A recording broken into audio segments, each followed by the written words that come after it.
Hey, what's going on? It's Bill Burr, and it's time for the Thursday afternoon, just before Friday, Monday morning podcast. And just checking in on you.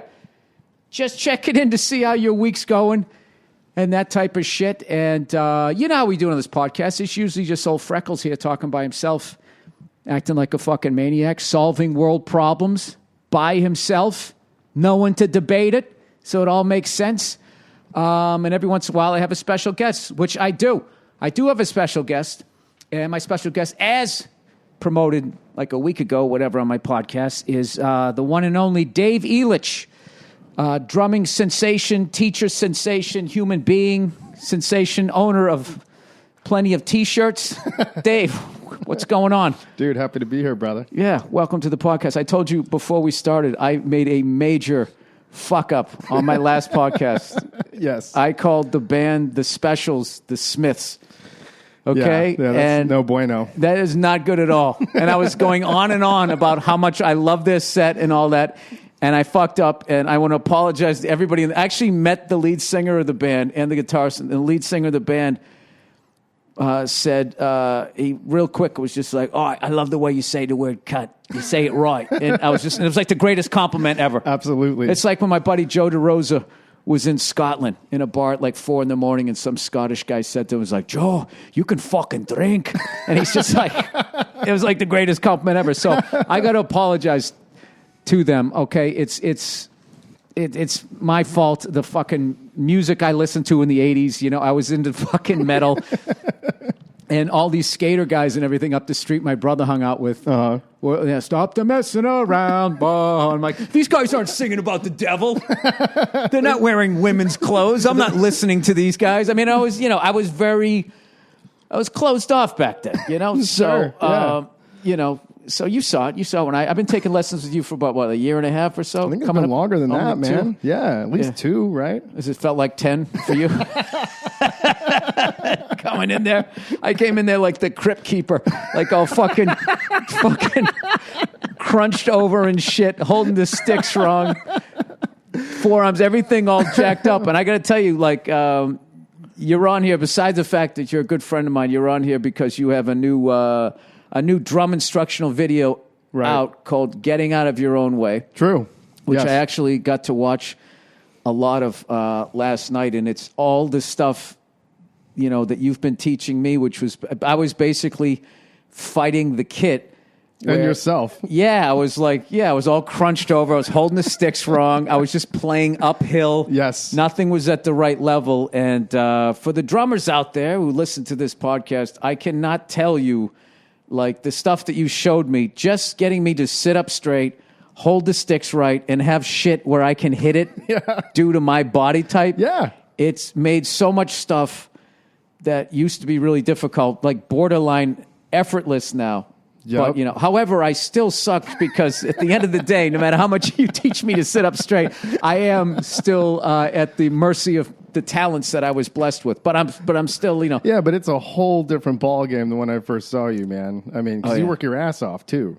You know, that's it's like I can show people how to do things, but if they don't put in the work, nothing's going to change. You know, you work your ass off. So I'm a lunatic, Dave. Yeah, I know. I get into shit. No, that's my point. That's exactly what I'm saying. That's why I always stayed away from hard drugs, because I'd have like a fucking monogram Coke spoon. I would be a cokehead's cokehead. I know it if I did it. So I try to send it into positive areas. So that's a good plan. Well, look, I got to ask you. I don't know if I've ever even talked to you about this, where it's just like, so you grew up in Northern California. Mm-hmm. You said hella this, hella that, I'm sure, right? Yes. I got made fun of a lot when I moved to L.A. Sacramento Kings fan, maybe? I did see the Sharks a bit for hockey when I was... Oh, fuck, I just realized I'm in this fucking leather chair, if this is going to make a bunch of noise when I'm moving around like that Benny Hill sketch. You ever see that one where he wore the leather pants? No. One of the great sketches. No. Every time he had to deliver a line, he would walk across the room, and it was just the sound of his leather pants, and he was sitting down crossing his legs, and then the other person would talk. Fucking genius. I'll have to check it out. Anyways, so when you start, what made you want to play drums? Like, what got you started? What band? Oh, what band? You know, I don't know if there was I had a friend who was taking drum lessons, and I like slept over at his house. I was like 9 or something, and he's like, "Oh, my drum teacher's coming over to give me a lesson," and I was like, "Oh, I'll hang out and watch." And then I was like, "Oh, this seems fun." And then I sat down and I could just kind of do it.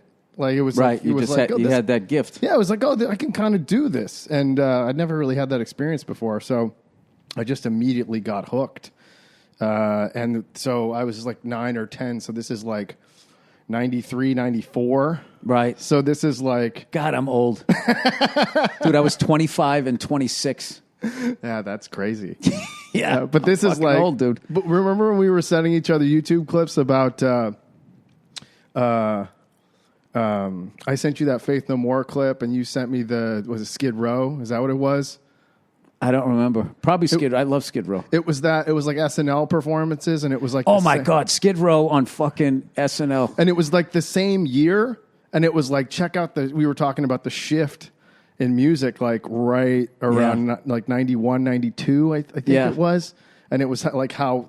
Like right when grunge and all this stuff was coming out, and it was just like hair metal to grunge was just like, you were like, what the fuck is going on? It was abrupt. Yes. It was like how a lot of divorces go down in L.A., where there's like the day after the prenup expires, bam, divorce papers. Like that's the way the musical shift was. But like as a kid, I at that point, like what year was that? When I think it was 92. 91, 92. Yeah. Yeah, and that Skid Row album, I fucking love that album. Yeah, Slave and to the they Grind, were right? and they were crushing in that. Crushing, yes. And, I was like, Sebastian's voice was just like one of the great frontmen. Yes, absolutely, of all time. And I didn't see that shift in music coming. I think the way a lot of those bands didn't. Because I remember when Nirvana came out, I was like, "What the fuck is this?" And I couldn't really even hear how good a band they were. Sure. And then that first video they had, the Teen Spirit, when he was like doing like a basic solo, and he was kind of acting like he was doing the tap-on solo, and was clearly making fun of all the guys that I liked. Totally. I was like, dude, fuck these guys. Fuck this band. Yeah. And it wasn't until I saw them on Unplugged and I got In Utero and everything, and I was just like, wow, these guys are making, like, this is a beautiful album. And it took me like 2.5 years of being like, wait a minute, the 80s are over? Yeah, because I'm old now? Yeah, because you have that shit juxtaposed right next to each other, and you're going from spandex and lipstick and straightened hair to like flannel shirts. Listen, the glam thing was only about 3 years, okay? It was right around 85, 86. Everybody got their... started dressing like men again around 87, 88. They had a roundtable meeting and we're like, look. Everybody, stop blowing out the hair. Let's try to get a little more Allman Brothers here and a little less Grease, whatever the fuck they were doing. But So that was the scene I was growing up in when I started playing, was what we're talking about right now. Like, so you missed all the shit. You would just, 10 years old. I mean, I definitely listened to a shitload of Phil Collins when I was like a little kid. 80s Phil Collins? Yeah, or like the later stuff that everyone makes fun of. Which, Sussudio? Yeah, I mean, I wasn't like listening to that song specifically, but like... You sure about that? Picture a little bearded 10-year-old Dave Elitch dancing around studio. I did come out of the womb with a beard, by the way. Oh, you did? Yeah. You've just always been hairy. Yeah. That's what it is. That's why you went to the drums. You were a fucking animal. That's true. I've heard that more than once. Did you... so then when you... when all that grunge stuff came out, was that just sort of music to you as opposed to... No, like being like, oh, this is you weren't old enough to realize like, wow, we just went from this to that. No, not at all. That's what I'm saying is like, because that happened, I remember listening to it's actually funny like saying this, like, I listened to so much Phil Collins, but I would hear like new wave stuff or 80s stuff like Tears for Fears and be like, oh, gross. And now I love that stuff. Right. But at the time, it was like the least cool shit ever. Yeah. So, I've gone back to the 80s a bunch of times going, oh, wow, this band was actually pretty good. Yeah. Yeah. And and a lot of that stuff is so like interesting and esoteric in weird ways that you check it out now. And some of it's aged poorly, but some of it's aged in like a really cool way. Yeah, I didn't like a lot of just the sound of shit that came out in the 80s. Right. Whatever that sound was. I saw somebody sent me a video, about how they came up with that sound for the drums. Right. That was the Phil Collins, Peter Gabriel. Yeah, that you sent me. Yeah. That was just a complete accident where there was a mic on in the studio and somebody played a fill. Yeah, and it was in the control room or something like that. Yeah, Phil Collins was apparently there's various stories, but apparently Phil Collins was playing drums on one of Peter Gabriel's solo albums, and he was trying out fills or whatever, and someone hit the talkback mic. So if for people who haven't recorded in a recording studio, when you're in the control room, you hit the talkback mic, and you can then hear what the person's saying. Or if you're in the studio tracking drums, you can't hear what anyone's saying in the control room. Right. So they have to hit a talkback mic, a button, so you can hear what's going on. And basically, they went to talk to Phil, and they hit the talkback mic, and he played a drum fill over that, and the talkback mic picked it up and just got super blown out. Right. And they were like, "Whoa, that was crazy!" It was like a complete accident, and that's how that gated like. And then Peter Gabriel was like, "I like that sound." Yeah. Which was probably, I imagine, a cool sound initially, and then it was just overused, and that's how everything happens. Now it's totally like in vogue again. Like everyone, I mean, it's sort of starting to get overused now, but it just went through a whole thing over the past 5 years where that was super hip again. That's going on in my business right now, where they're just rebooting everything that I already watched. They're pouring through IMDb to be like, is this guy still alive? Do you think he wants to do Who's the Boss again? Or fucking, not Who's the Boss. I'm trying to think of something more obscure than that. She's the Sheriff. Is that a show? That was a show. Really? And the only reason why I know that is because a friend of mine was on it for a couple episodes, and he said it one night, and it was just like, dude, that's one of the great fucking references. I don't even know what that is. That was that beautiful woman who was on Suzanne Summers. She started it, and evidently she was a sheriff. She's the sheriff, and she was just this hottie who was the sheriff, and everybody had to listen to what she did. I think it was for like people who were into like dominatrix and like women telling them they're a piece of shit and they're under arrest. It was sort of something. There was an underlying sexual thing to everything that was done back then. You can't do any of that now. Now she'd be a fucking hero. And whatever the pendulum's completely swung the other way now. So every guy's a fucking taking his dick out and peeing on a plant, blocking a door, and women are all like fucking Joan of Arc. There's no middle ground. There's no middle ground. That's what it is. We're going to go from not listening to women to not vetting any of them and then saying every fucking guy is a complete piece of shit. Dude, some of the shit that's coming, like some of these guys, friends of mine now, it's like literally ex-girlfriends who are mad that they're famous now. Totally. Are just coming out going like... And their lives get ruined. They're like, man, I don't like you anymore, so I'm going to ruin your life. I mean, well, the fact that if there's going to be no due process, I mean, who is safe? Yeah, no one. It's crazy. Yeah, he was emotionally abusive. It's like I've got emotionally abused in like at least 85% of my relationships. I spent the last fucking week in my own fucking house on eggshells. We're back in a good place, but it's just constantly, the emotional abuse. I mean, women have the fucking market cornered on that. This is a different podcast. So, anyways, that's a different topic. So your instructional videos. Is that how you put it out? First of all, you're already ahead of 90% of people just by the way it looks, the quality of the way it's shot, because so much of it is just somebody, literally wearing a GoPro, staring into a mirror while they play drums, and you're supposed to try to fucking learn something out of that. That's exactly why I made this thing. I mean, I've been teaching for, like 20 years, and I work with a lot of pros, a lot of my contemporaries, a lot of big name dudes who are out in the real world touring with big bands. In addition to me touring and recording, and I always wanted to do an instructional thing, but with the way technology's evolved with Instagram and YouTube and everything, like everyone's a quote unquote teacher now. Yeah. So, by the way, there's this inside thing that I always see something and I think it's fucking amazing. A drum thing, and then I send it to you, and you're just like, ugh. And you know what that reminds me of is when when people come up to me and then they just pick like somebody super popular at the moment. Yes. Like, what do you think of so and so? That person's really funny, huh? And you got to be like, Yeah. I mean, they're up there. They're talking into a mic. Yeah, they're on stage doing things. They're saying things, and people are reacting with laughter. You just have to say straight up facts. Yeah, I know. What I do, I would never take down another comic publicly, but on the phone with my friends, we fucking eviscerate so many people, and then eventually it comes around to us, and then we just start trashing each other and just laughing our ass off. And then in the end, everyone we trash, we just go, yeah, God bless them. Yeah, God bless them. They're out there. But that's what it's all about. I do that same shit too. I have text threads with friends of mine where we do the same thing, and we're just as brutal to each other and to ourselves. Do you know how many jokes, like back in the day when I was working the Comedy Cellar in New York, how many jokes I lost?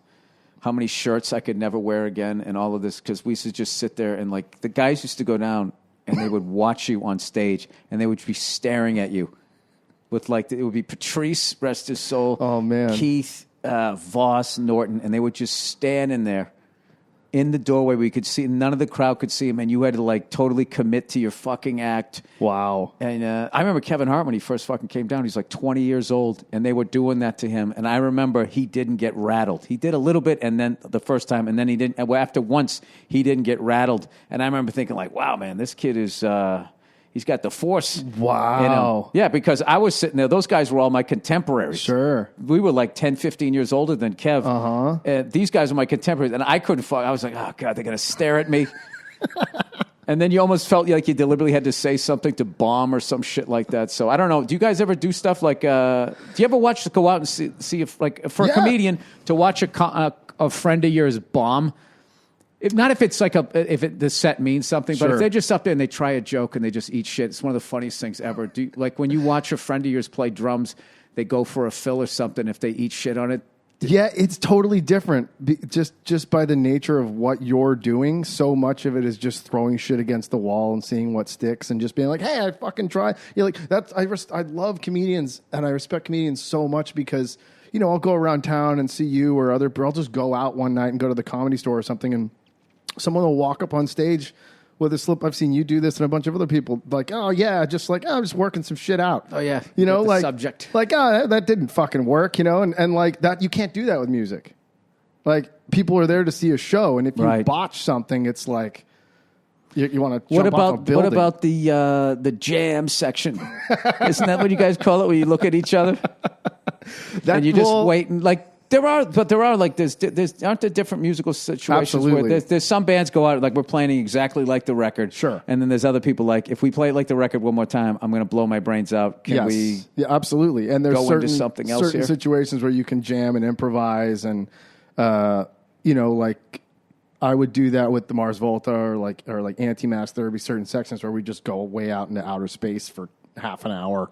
What was that like when you got that gig and you had to follow, it was crazy. All of those amazing drummers that were in the band, all the shit that they came up with. And didn't you have some ridiculously short amount of time to have to learn it and all that? Yeah. Basically, I got the call to do it and Juan, the bass player who used to play bass in Racer X, by the way. Okay. I've heard of the band. I don't know who they are. Oh, okay. Well, I'm sure I'll fuck up their name on the next podcast. Well, talk about 80s and spandex and feathered hair. They're pretty deep into that scene. But yeah, so Juan came over to my studio with fellow bass player, this guy Jonathan Hischke, really good buddy of mine now. And John came over just to watch me. Like, so Juan came over and like we plugged in my iPod and he's like, do you know this song? Do you know? And I'm like, I don't know. I've never played along this stuff. I just kind of like the first record. So Juan's playing with me and John's just sitting there like 2 feet in front of me, just staring at me, watching me. Like, and then Jesus Christ. Yeah, I know. It's stressful. And I never played the music. I was just like, I kind of know this thing or, you know, just from being a fan of that. What first sort record. of prep did you do before that? Nothing. It was like, hey, I'm in line at Starbucks when he called me, and then I had to go to a recording session all day, and then I was like, I can meet you after I'm done with this session at night, and then he was like, okay, and like that, you know what I mean? How bad did you need that Mars Volta gig at that point in your career? Was that something like... It was huge. Yeah. Yeah, it really put me on the map. I mean, because of the lineage of dudes that were in that band and how, like the reputation that band has, I mean, I'd done things before that, but nothing of that level, you know. So it was huge. So I had about 2 weeks, you know, to learn the music, and it was a 2.5 hour set. You know, yeah. And so what did you do? Chart it out? Yeah, I charted everything out. How long does it take you to? And when like how true to the original John Theodore shit were you? Yeah, well, I love John's playing. I think he's amazing, and I think his parts are incredible. I think that first record is really a masterpiece. So I wanted to do everything that I could in the time that I had to play everything note for note, because I think that's really important. With that, it's like what situation we were talking about earlier. Like, people go to see those songs off that first record and they want it exactly right. Like, I would want to see that. So I went out of my way to get everything totally note for note, which, you know, was easier and more difficult in some certain circumstances. But there were other songs where it wasn't really important as much. So 2.5 weeks to get it together. And like, how often were you jamming with the band? I didn't meet the band until I got to Amsterdam. And then me and Omar, the guitar player, and Juan, like, got the three of us jammed a little bit. I went down to Mexico, and the three of us played through the arrangements. And it was like, he was like, yeah, Omar's like, this is fine. Like, you're fine. But then I went to Amsterdam. How much of a relief was it to hear that? Well, we rehearsed everything without vocals, which is difficult because I used vocals to, like, sort of know where I am in the song a lot. Oh, yeah, I've made that mistake. I've done that. So he was like, dude, you don't even need to be here. This is fine. It's all good. And I was like, okay, great. But you're still, like, freaking out, you know? So I get to Amsterdam, meet the rest of the band, and we run through the set. And this is kind of funny because I wrote out all my charts, and I put an extra floor tom on my left and, like, a crash cymbal on my left, like to the left of the hi-hat. Mm-hmm. And I just put my charts on the floor tom, like, hoping, like, no one would see, you know? Right. And I get up halfway through and to go to the bathroom, and I came back, it was all gone. Oh, somebody took it? Yeah. And I, like, look over at Juan. He's like, dude, you don't need that shit. You're good. And I was like, okay. And then everything was fine. We ran through the 2.5 hours because there's a lot of visual cues. I was going to say, but if they're like that, yeah. If you went there and they weren't during the first rehearsal wanting it note for note, that must have been something a little bit easier where it's like, okay, these guys aren't going to be like Nazis about this. And there's going to be room for me to kind of. Yeah, well, based on the situation, based on sort of where they were coming, the situation they were coming out of, they were so, like, exhausted. Mm-hmm. So they were just like, you know, this sounds like, they were basically like, we sound like a band again. This sounds like a record. Oh, cool. Which is great. So then when you did that first gig, yeah, what was it was in Oslo. I love that. Those people are great comedy fans. Oh my God! They're fucking lunatics. Some of my all-time best friends are from Oslo. So many of them, and so many amazing musicians from there. It's insane. My first really good show I ever had in Europe was in Oslo. Really? I don't know if it was them or I just found it was just because I was too much in my head. And other places like, I'm in a different country. Are they going to get this? Right. I'm talking about shirts. Do they have shirts? Yes, they do. They are wearing shirts. Oh, shit.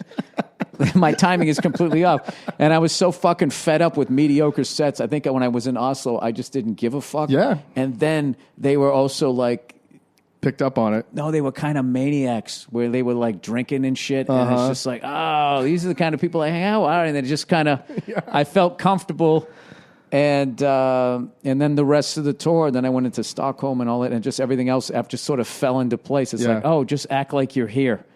Which is act like you're in Oslo. No. Act like I'm in America. Oh, gotcha. Because then even if they don't get it, you get to play the arrogant American of like, oh, you should know everything about my country, and I should know nothing about yours. And they almost want you to say that because you feed into their stereotype of like, yes, they are self-involved cunts, and we're better than they are, and they love it. I jump around a lot in the interview. No, that's okay. I get it. It's not like I've never listened to this before. Yeah, it's a shit show. So that first show... yeah, man, I was insanely nervous, but it went fine. And then as soon as I was like halfway through the show, I remember I was like, yeah, I'm feeling good. Like, I'm going to try and like put on a little bit of a show here, like visually, right? Because that's always very important to me. Like, there's nothing more boring than seeing someone just up there just like looking like they're doing their taxes. That's me. That's how I look. Not anymore. I'm a little bit better. Oh, my God. Way better, dude. Holy shit. We got to talk about videotaping yourself while playing drums, which you made me do. And, oh, my God. Yeah, my self-esteem has never been lower. I've never looked worse doing anything ever. Even my early stand-up tapes, which I have on VHS, which I can't even watch, I don't look as bad. Yeah, because you weren't slouching, like you don't slouch. This is, you don't slouch when you walk around and when you do stand-up. It's when you sit down that you slouch. No, but actually, something. My posture I've learned from my shoulder being fucked up. Yeah, is all my weight is on my knees, and I've noticed a lot of people do this when they stand up. They actually their hips are forward, and you're sort of leaning back, like standing like this. And what you're actually supposed to do, to stand up totally straight like this. Okay. I feel like I'm puffing my chest out, acting like you want to fucking fight. Yes. Especially coming from where I grew up in such an angry, crazy state as outside of Boston. Forget about Boston itself. I was in the suburbs and that shit was fucking nuts. You stand up straight and then your knees are just slightly bent and your arms are just hanging down and your shoulders are a little, feel like they're back, but they're not. They're just lined up. So this is what I have to learn how to do. But this is exactly what I've said to you and what I say to everyone, especially all these big name working pros. Is it's like if you're slouching, that's your sort of normal go-to setting, and you think that that's you sitting up straight, right? So that when you sit up straight or stand up straight, it feels like you're puffing your chest out because there's that cognitive disconnect. So you have to rewire everything so it's much more accurate. So that's the thing when I work on all this technique body mechanics stuff with people, that's why I tell them to videotape themselves, because you can't tell what you actually look like. Yeah, no, it's brutal. And it's brutal for everyone. It's brutal for everyone, including me. It never gets easier. So when something I started to talk about. So when you started playing drums and everything, I imagine you just sat down and grabbed the sticks the way any other kid would have. Sure. When did you start to break down what you were doing? Did you get hurt, or did you just see a video of some guy where he made it look effortless? Good question. I think when I started getting really serious when I was 14 or 15. It was a matter of me just constantly going, how lazy can I possibly be? How can I play all the stuff I want to play and just be as how can I continually just make this easier on myself? Why would I do this if I could just do that instead? Why do you think you thought that? I don't know. Maybe I'm just lazy. No, I was going to say that, but you're not. You're a driven guy. Sure. I think I just became obsessed with efficiency. Not for the sake of it in and of itself, but to be I can play more or say more or do more, the more efficient I am. There's more I can do. It's more I can say. The more I can emote that way. Maybe it comes from, my dad collects cars. Maybe it comes from growing up in that culture of talking about, how, the difference between a Hemi and a wedge, right? The different, having dual spark plugs versus single, I don't know. I mean, maybe it all is sort of mashed up together. I think it just, I wanted to play everything. And I realized from a young age, probably subconsciously, I need to be as efficient as possible so I'm not getting in my own way so I can play the stuff I want to play. It's the first time you heard Becoming, that Pantera song. First time I heard it, I had to put it on a cassette tape and put it in a handheld recorder and slow the speed down. Right. I remember standing in my mom's kitchen, putting it up to my ear, slowing the speed down, going, "What the fuck is going on right now?" Right. Having no clue how he could possibly do that physically, and then just sitting there and breaking it down and going, "Well, that wouldn't work." I still feel a lot of that way about a lot of his stuff.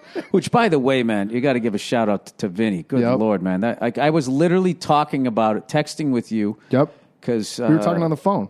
Yeah, and I was just going why is this guy so fucking good? And 2 hours later, you sent me the text that he had passed away, man. Yep. It's fucking brutal. I know, man. I was really, I haven't been that bummed out or I haven't been affected that much by someone's death, who I didn't really know him. I met him once, Right. But I mean, he was a real hero of mine and to a lot of people. And he just had such a commitment to a very specific aesthetic. Like, he's like, this is the sound, this is the feel, this is the vibe, and like, I'm 100% committed. Like, and the fact that they were doing that when all the shit that I was talking about that I was listening to that's just face planted, and then all this grunge came out, and they were just like, nah, we're going to keep doing this. That's like Great Southern Trendkill. That's what that record's about, is them being like, fuck all these trends, like, fuck this grunge shit. Like, we're going to stay true to our metal roots and just keep doing this, you know? And like, all that on that live record, that live 101 proof record, like, I love that. Dude, Phil Anselmo's in between song banter is incredible. Oh, it's hilarious. This is for all these fucking people out there that said we couldn't fucking sell it. #1 fucking album and that bullshit. I always love it. That's pretty We good. fucking love you, man. Get high, get laid, drop some acid. It's just like all this shit that if you said it now, you'd be... My favorite thing, and I always talk about it on this, is when Vinny counts off "I'm Broken." Yes. It's like in the middle of Phil talking. It's like, last song of the night's called "I'm Broken." I'm having a good... And he doesn't go, I'm having a good time. And Dime is already playing. And it was just like, did they do that because that was fucking cool? Or was Vinny like, oh, God, shut up. I want a drink. I think it was part of the show, though. Yeah, I think he was probably just like, fucking, here we go, you know? Like, I love that. That's such a great moment in that record, because you could tell they're just fucking having fun, dude. And that's why that's part of the reason why that shit feels so I good. never went to go see them because I heard the music and I had an idea in my head what the crowd was going to be like. Right. I was like, I'm going to get the shit kicked out of me at this thing. But that's one of the funny things. I was just talking to a buddy of mine, Jamie, who I've been giving Skype lessons to in London every week for years. And he was telling me he went to see the Bronx recently. It's like, a pretty heavy like punk rock band. And he said like he brought his wife and she was like, they had a great time at the show, and like everyone, someone falls down in the pit, someone picks them up, like everyone's looking out for each other. And he said like they left the show and his wife was like, or he said, I forget, they were like, we felt more unsafe walking the streets Then you did it at the show, like with all these dudes beating the shit out of each other. Yeah, it just sounded like when I listened to their music, there's a bunch of guys that were mad at their dad were going to show up, and then they were going to take the childhood out on me. I just, and I had fucking orange hair, and it was just like, I just didn't think it was going to end well. So it was just like, but that is one of my big regrets that I didn't, there was a number of those bands that I didn't go out and go see because I was just like, dude, I love this music, but I'm going to get the fucking shit kicked out of me. And, I was also in my stupid single bass drum. Bonham didn't need a double pedal. The music didn't require it, Bill. I don't care. He could do more with one foot than this guy, just saying all this shit that other people, and just completely ignoring this entirely new type of drumming and all of these pioneers. Yeah. Who were just, there was no roadmap on what to do. And I was listening to all these other fucking guys who were just saying shit that had already been said, and if you could have a foot as fast as Bonham, then you were Bonham, something like that. I think that's the way my head was. But this is what I love doing when we're doing lessons together and just shooting the shit or whatever. Is that massive amount of carryover between drumming and stand-up comedy? I mean, it's it's huge, and that's what's so fun about. There's no difference. It's the exact same fucking thing of like, there's the difference between a guy who changed comedy versus a guy who's just sort of, doing comedy or if you're on stage, like just reciting your act versus being up there and having an idea and the crowd reacts one way, which actually affects how the show goes and everything. And I used to be so envious of musicians that could just sit down and play what they could feel or react to what another musician did. And I just did not have that ability. So when I got into stand-up, I remember, like, stand-up, I had the same feeling you had, like, when you sat at a kid. First time I remember when I went to, it was my second show was at this place, Stitches Comedy Club, which no longer exists. Mm-hmm. And I went in there for this open mic, and I remember just walking into all of these open micers up at the bar, all at different levels, and I just remembered feeling like for the first time, like I was with a demographic of people that like I didn't know. I was just like, yeah, these guys are the same kind of fucking weird that I am. Yeah. These weirdos feel normal to me. And That's it was awesome. the first time when stand up, even though I obviously had to learn from all these people, I had like this feeling of I don't really know exactly where I'm going, but I kind of know where I'm going. Like I know that I just have to do this a bunch of times. Right. And what I feel in me is like that this is the right thing is going to kind of come out. And so when I'm trying to think, one of the first guys I ever saw just wing a set, I saw this guy, Frank Santarelli. And he went up there, and knowing what I know now about comedy, I think it was because the host brought him up, and they were playing this weird music, and she started doing this dumb dance, and he did it with her, and he had this totally serious look on his face. He was already killing before he even took the mic out of the mic stand. But I think that little improv exercise opened him up, and he just went up there, and it was like he was just fucking talking. And I'd seen his act a bunch of times. Sure. And then I remember thinking like, oh, he should do that again. He should do like everything was so precious. You got to hang on to every funny thing you ever said. And it wasn't like listening to musicians where those types of bands where it's just like, just how the song came out that night. That was the mood we were in. Right. And I remember I try to apply that. Yeah, because it's the exact same thing. I have people say to me, it's still hard at what you do.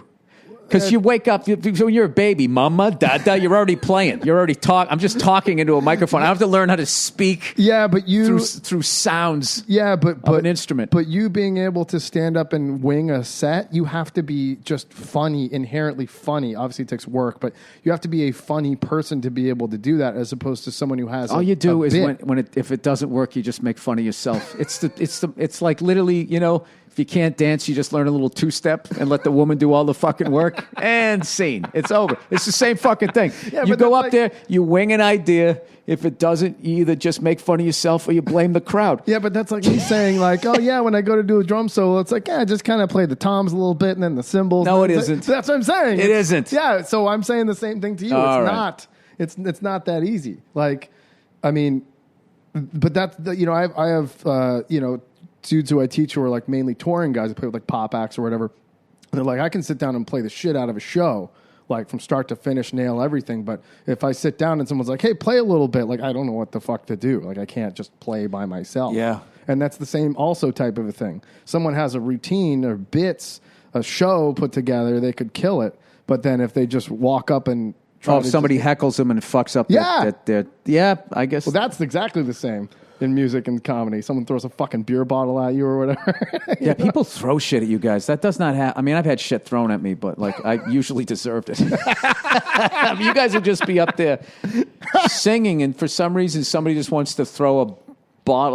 Like and a lot of times, it's like the band is like the crowd is enjoying the show. Right. It's like they just want to connect with you. Yes. Like I hit him with the bottle. Like the plastic water bottle I was drinking, and my fingerprints were on it, and it touched him. So, and then he yelled at me. It was epic. People are crazy. What's the most fucked up thing you ever saw in a show? Because you're the drummer, you get to see that. Have you ever had your lead singer go to crowd surf and just sort of disappear in the crowd, and the people can't find him, and you guys are looking at each other like, how are we going to end this song? One of the most brutal things I ever saw, I wasn't involved, I was just a spectator, but I was seeing, I think it was some Mike Patton band. It was either like Melvins or Fontamas or... He's in that Dead Cross now, right? Yeah. Exactly. I got to see them. Lombardo, yeah. I can't remember who it was. Anyway, they brought up like Jello Biafra to like sing a song, and he went to go like, this is maybe 5-10 years ago, and he went to go like stage dive or whatever, and his first step he took, he stepped on some girl's face. Oh no! And then just ate shit. It's like Family Guy fall, how it's like one frame and then your arms are behind your back. Ate shit, and it just like took him like 10 minutes to get back on stage, and it was just like, oh. And what is the band doing? Were they just they playing? Just like kept playing, and it was just like, oh god, like brutal. So what do you do? Does the guitar player play a solo? Like, how do you eat up that time? I mean, I think they just kept. Patton was up there. I think they just kept like going. And he eventually made his way back on stage or whatever. But it was just like, bam! It was just like, whoa. Oh yeah. I mean, maybe like for me playing, there's a drum cam video on YouTube. I think it's the first thing you saw of me, the Volta, the Goliath. Oh yeah, and I didn't understand your technique. I'm like, this guy's fucking arms are gonna fall off. Yeah, because I was going ape shit and going nuts and hitting super hard, and or it looks like I'm hitting hard. And one thing Cedric used to love to do is he would just like take my crash cymbals away from me. Like, so there's a part in that video where he just takes my crash, and I only have 2. Right. So he takes my crash and then like, like basically just jumps on it and like throws it up and down and then takes the cymbal off and stomps on it and then takes the cymbal stand and throws it like over my head and almost takes out the camera. And I'm like, this was the first time he'd ever done this. So like, did you know that he did shit like this or no? I mean, not really. I don't think so. Did you think it was because of your playing? No, he was just like rock and roll, like. See, my fucking self-esteem would be like, he hates me. I'm getting fired. And then I'd be getting mad, being like, dude, fucking trash my shit. Well, I did get mad eventually. And my company was like, what the fuck? But anyway, yeah. Because they had to keep sending you shit. Yeah, they were like, show. What the fuck? We send you cymbals to play, not to get broken by the lead singer, So yeah, this is the first time he ever did it. So you can see me like turning around to my tech, like, hey, fucking give me another cymbal and a stand. Like, come on, dude. Like, and he's like, hold on a sec, and then he was just like, I got to make sure and wait till he's actually done. I don't know how far he's going to take this. Oh yeah.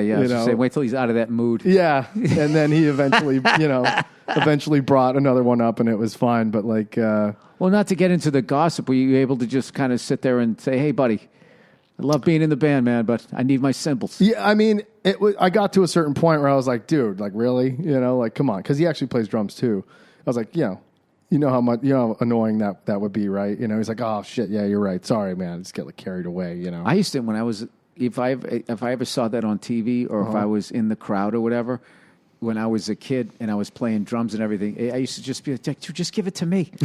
Right. I need a cymbal. Right, totally. You just sit there and just break it in front of me. It's just like I would have loved to have had that. Yep. Like when I ever watched like The Who or whatever. Yeah. And it's funny because I don't know if they just had like some piece of shit, the Japanese version of the Les Paul or whatever, or if it was an actual one. Now, like all those vintage instruments, how much they're worth. Like Pete Townsend is probably, oh my God, probably 7 figures in guitars, I would think. Oh, at least. Yeah. Yeah, my buddy Jerry plays with Dick Dale, and he brings out this like, I don't know what it is, if it's like an Explorer Les Paul or something, but it's like from the 50s. And his amp is also from the 50s, and it's like, that shit's worth several $100,000. Yeah. And he tours with it. It's crazy. Well, yeah, and he's the guy who plays... surf rock. But he plays like a right-handed guitar, lefty, upside down, and doesn't change the strings. That sounds right to me, yeah. He does something super fucked up and weird. Yeah, yeah, that's all that Pulp Fiction song. Yep. That's it. Yeah, okay. Yeah. All right. Well, where can people get this video? We haven't even mentioned. They can go to my website, just daveelitch.com. Spell your name. We're dumb. We're dumb over here. ELITCH. daveelitch.com. And you can just click on instructional course. It'll pop up there. And you can get everything there. It's just streaming. And, everybody does these sort of subscription-based courses now, and then they just take your money forever. Right. And I didn't want to do that. So I'm like, you just pay for it once. You stream it forever as long as you want. I'm not going to charge your credit card for 7 years. Like, I don't want to do that. So I've had a couple of those. And then you forget you have it. Exactly. And then one day somebody's looking at your stuff going like, dude, what the fuck is this? Dude, I ever tell you I had a cell phone number for like 15 years that I never used. Are you serious? Yeah, like I was bitching to my wife going like, is that mine? Oh, Siri, no worries. I was paying, it just seemed like a ton of money all of a sudden for my cell phone. It just kept going up and up and up. I don't understand why I'm paying. Why am I paying so much more than it was going up to like fucking $300-$400, right? So she goes, well, let me see it. And she looked at it. And she goes, all right, first of all, I think I had 3 cell phone numbers. Why? So, she's looking at me. Yeah, like I got like fucking chicks on the side, and I'm like, no, I don't. And we looked it up. All right, here's what it was. Back in the day, when you were on the road, you'd bring your fucking big, thick laptop or whatever, and all these hotel rooms were charging anywhere from $7, $10, $11 a day for the internet. Right. So I was working places Tuesday through Sunday, so it was like 6 times, $10, $11. It was like costing me, and with the taxes, it was costing me like $70 to be on the internet. So my buddy Robert Kelly, right, he's like, dude, what you want to do, dude? He knows all the fucking technology. He goes, dude, you get the fucking, this hotspot thing. So it had its own number. You plugged it in to your computer and blah, blah, blah, right? So I tried to use it twice and it never worked. And I was just like, these fucking things never fucking work. And I knew in the back of my head, it's like, I got to call these guys up and cancel it or whatever. And I just never did. And I just forgot about it. Oh. And recently, I actually found it. I still have the thing. So that was one of them. I forget what the other one was, but it was like 2 things that were of that. One was like a fax machine number, and the other was like all this outdated shit. So she got that taken off. And then I think one time when I left the country, I switched my plan, and they didn't quite switch it back or something. So now it's down to like $1.80 a month. Was your mobile hotspot like the size of this fridge? No, it was the size of a hockey puck. I mean, it was big. It was a big plastic thing, and you just had and you had to come up with all the stuff that trips me up. You got to come up with a password and just like just a couple, 2, 3 of those hoops that I have to jump through. But, that's too much. But I've been working lately. I remember seeing maybe I was watching one of the interviews you did or whatever. You said how you think everyone should have a therapist. If you just talk to somebody, the world would be a better place. Well. I haven't gone to therapy in I finally at one point I was just going like, dude, I'm always going to be fucked up. I mean, I can sit here like I'm done talking about my childhood, so I'm just going to be talking about the dumb shit that happens every day. Like it was starting to feel like a reality show, a one-on-one reality show. But recently I've really been working on my not snapping over little things. And I started to snap this morning for the first time in like 4 days, and it actually felt a little weird. But I'm just going to keep trying to do what I'm doing with it. And I keep talking about it out loud so I remember it. Because, it's like, hey, I'm going to go to the gym. Yeah. And then that week you fucking crush it. Next week you 3/4 crush it. Yeah. And by a month later you've eaten Oreos sitting on a couch. So what are you doing? Like, do you just like breathe deeply or like when you start well, big thing is driving. Sure. So when I get in the fucking car, I just say like, first of all, I leave enough fucking time to get there. I don't leave the utopia time. This should take a half hour. Nope. How dare these other people in front of me have other plans in other lives? So I leave plenty of time, and then it's just weird. I drive slower. Really? I'm probably driving somebody nuts behind me. I drive slower. I stop at yellow lights. I let people go. I chill out. I actually, this is another thing, I swear to God. This is like, they use this for premature ejaculation. I'm actually using this. I listen to baseball. They used to tell you, think about baseball. I never understood that. If you don't want to fucking bust a nut, I start thinking of fucking Carl Yastrzemski. Now, fucking got a hard dick thinking about the fucking left field of the Red Sox. I mean, it's just confusing. It's like, wait, am I attracted to this guy? I just didn't feel like you were present. Sorry, I was busy. Sorry, I was thinking about fucking Jerry Remy. No, I put on like, there's something about smoking a cigar and listening to baseball on a radio is like some old man shit, and it slows life down. I don't know what it is. So I just have it on, and they just have a wonderful day for a ball game, and yeah, you're just cruising. Here's the lineups, blah, blah, blah, blah, blah. It's just... Yeah. Next inning is brought to you by, and you just sort of drift along. I hate saying this, but that people always say like, you got to give up like expectations and shit. First of all, I Googled how to stop snapping over little things, and the first thing I clicked on was this woman going, did you ever blah? And it's like everything that I've done. It's like, yes. Right. So she goes, here's 4 techniques, and I'm reading this shit, and I'm like 5 minutes into reading this, and before she says, I've been doing this for like a week, and I'm like, what the fuck? This isn't like, and I literally started snapping. Like, you don't change in a week. Okay, this is going to take me, I just turned 50. This will take, if I work my ass off, this will take all of my 50s. to not do this. That's why I was joking with a buddy of mine. Why one of the most realist characters ever in any movie was Private Hooks in Police Academy. Remember, she was always all mousy, the black girl, hey, hey, hey. And then in the end, she'd be like, "Don't move, dirtbag." And I remember joking, every movie she'd go back to being mousy again. She had the exact same character arc, and it's just like, when is she? And reality is that's what it's like to try to change yourself as a person. Is you have fucking up for 90 minutes, and then whatever. How much time the move goes by in the movie, and then you have that breakthrough moment. You don't move, dirtbag, and then the next day, you're gonna fall back again, or maybe 2 days later, or whatever. So yeah, but but when if you continue to do that work on yourself, where you fall back isn't as far down the ladder as you were before. You know what I'm saying? Yeah. No, I believe me, dude. Like I am committed to this. Because it's going to make my relationship with my wife so much better. I'm telling you, dude, if I can just stop snapping at little shit, dude, she's got nothing. That's the real motivation. She's got nothing.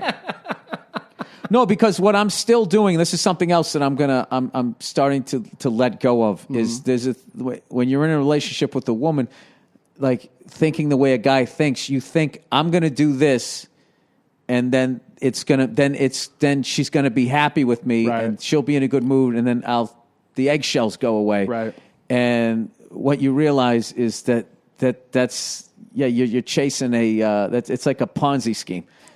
Like there's no meaning having expectations for your actions is no, I just like I'm just always going to annoy her inherently just because I'm a man, and I'm not going to see things the way she does because she's a woman. I'm not touching that. And what she views as important versus what I view as, or she views as not a big deal and I think is a big deal, is not going to mesh. Not because she's a bad person or I'm a bad person. It's just because we are wired differently. Mm-hmm. And so I forget, something happened just this morning, and I started to get upset, and I was just like, well, why would I think that she would blah, blah, blah? And it just fucking went away. That's great. So I can't, but I'm afraid of this because now I feel like I'm going to become this spineless guy where, sitting there holding her purse.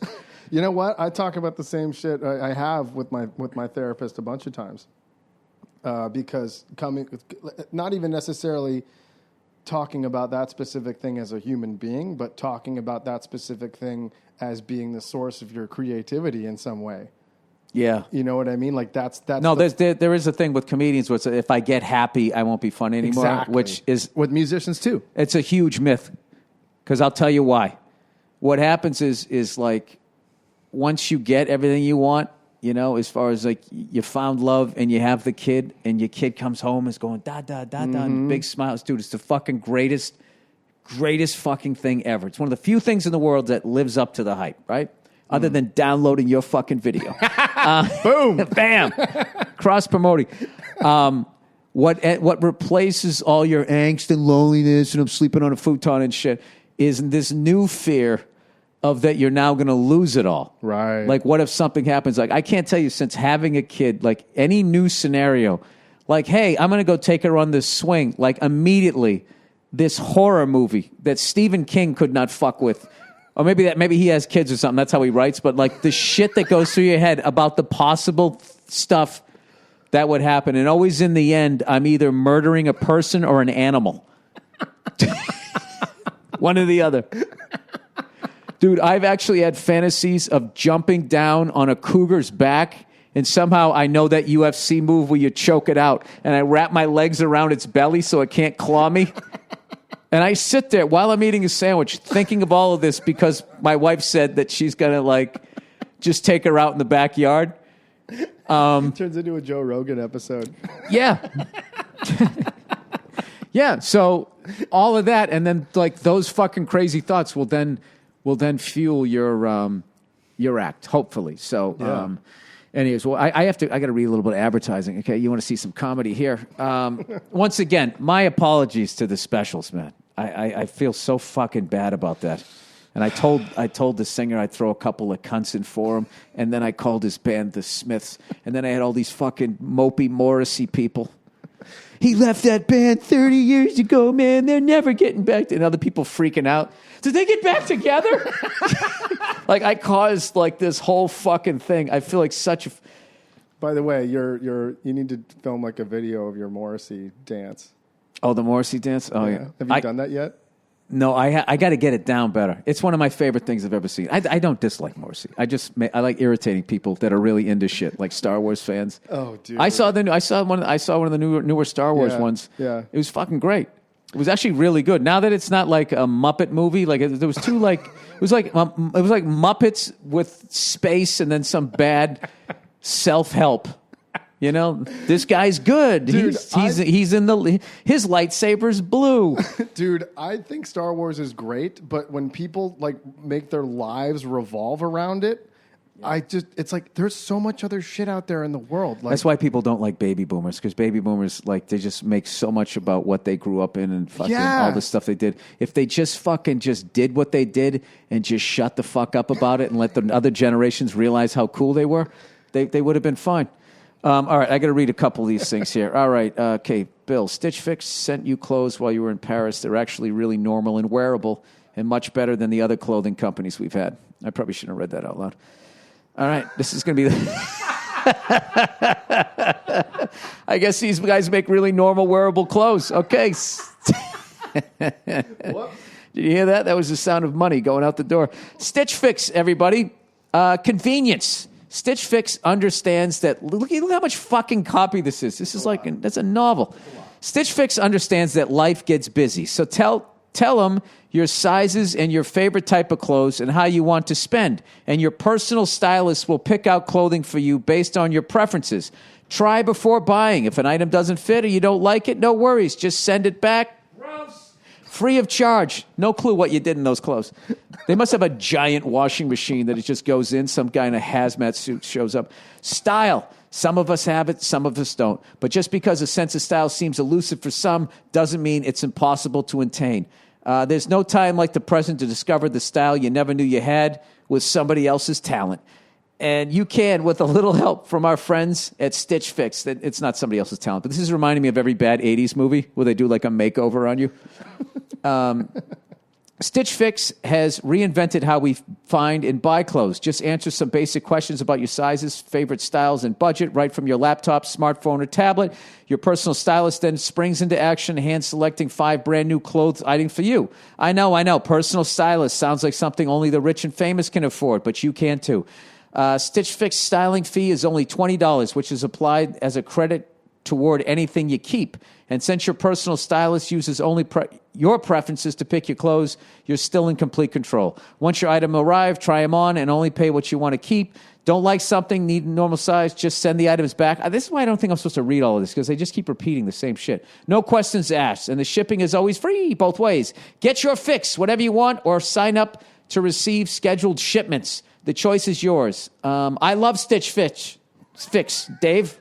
I didn't realize that. I guess I do, because they have normal wearable clothes. I'm sure these are great. And I know you will too. Call to action. Hurry to stitchfix.com/Burr to get started now. Keep all 5 items in your box, and you'll get 25% off your entire purchase. That's stitchfix.com/Burr. Stitchfix.com/Burr.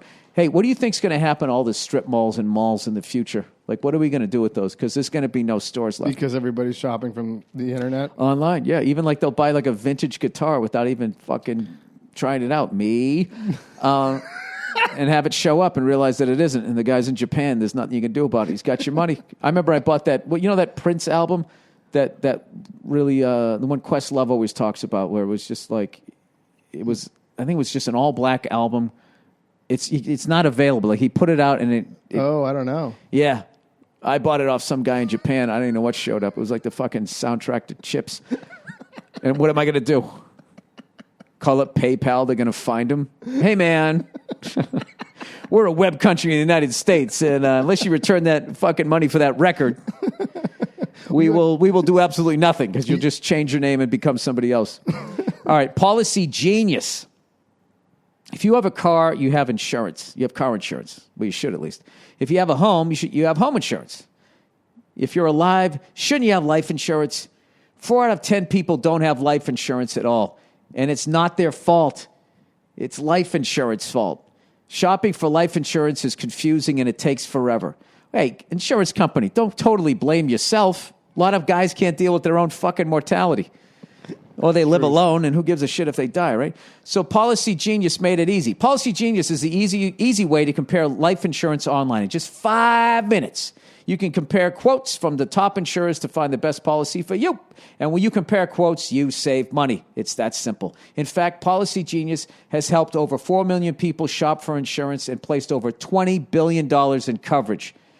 And they don't just make life insurance easy. They also compare disability insurance, renter's insurance, health insurance. One-stop insurance stop here. If you care about it, then they cover it. If you've been putting off life insurance, don't put it off any longer. It's never been easier to buy, and rates are at a 20-year low. PolicyGenius.com, the easy way to compare and buy life insurance. I think I'd tell you one of the best things I ever did was get life insurance. Yeah? Oh, yeah. I have it too. It's like, isn't it like a relief? My uncle works for farmers, and he was like, dude, you got to get it. Like, let me hook it up. And it was super cheap, yeah. Super easy. Yeah, when you're young. Yeah, I did it when I was old. They're like, how old are you? You smoke cigars? Occasionally? Yeah. We'll give you the old guy occasional fee. Yeah, you're supposed to say no. No, but now what they do, they literally, they take your blood now. Right, I know. And so you can lie all you want. They're going to find out what you're doing. I say admit to more shit than you're doing so they don't take your blood and figure out what you're actually doing. Or they're like, oh, it's not that bad considering all this other shit you've been doing. Whatever. But I just like the fact that when I die, that everybody's going to be taken care of. Mm-hmm. And it's not going to be like, I've had buddies of mine die, unexpectedly. My age, it's unexpected. And then your affairs are not in order. Yep. And then it's the double whammy. Yep. Where, it's you're no longer there. And then people are like, how the fuck are we going to live? Yep. How are we going to pay the rent and take care of everything? And that's sad. But you know what isn't sad? Is the joy of your new drum video. See how I got out of that? That's perfect. Dude, I'm so happy for you because for the longest time I've been telling you with your skills to utilize the internet, get out there, especially because you got something to say and all that. And thanks, man. I am thrilled for you, and I hope this podcast can help blow up the video because you are the fucking man because I sucked at drums and I'm a comedian. I've actually had people come up to me and say, I've gotten to the point where people come up to me and be like, that wasn't that bad. And before, it was bad. It was definitely bad. Dude, that video where you were at Dean's birthday was fucking crushing. Oh my God, dude, that was so much fun. Yeah, but yeah. You're just beating the fuck out of everything. That's what it's all about, man. Oh yeah. That was, yeah, I got to be honest with you. Like those fucking, all of those things when Kushner hooked me up and I got to jam with a couple of those guys. No, that was those guys, Duff and Slash. I mean, just like those things are the biggest. And of anything I've ever done in this business, those are the biggest. Those have been play with fucking Nikki Sixx. Yeah, dude, that's amazing. It's fucking ridiculous. That's incredible. Yeah, because I really didn't earn it.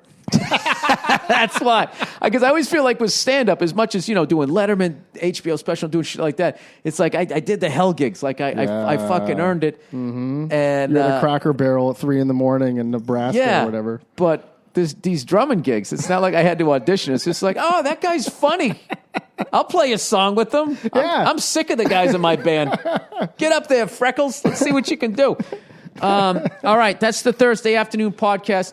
Very special guest, Dave Elitch. Thank you so much for coming on. Finally got you on, and thank you for all the help you've given me over the years. Oh, dude, it's been my pleasure. Drums. Yeah, I've learned so much myself, dude. And one more thing. Yeah, I can't imagine you had a fucking student more difficult than me to fucking teach. Oh, I definitely have. Believe me. All right. Don't say anything.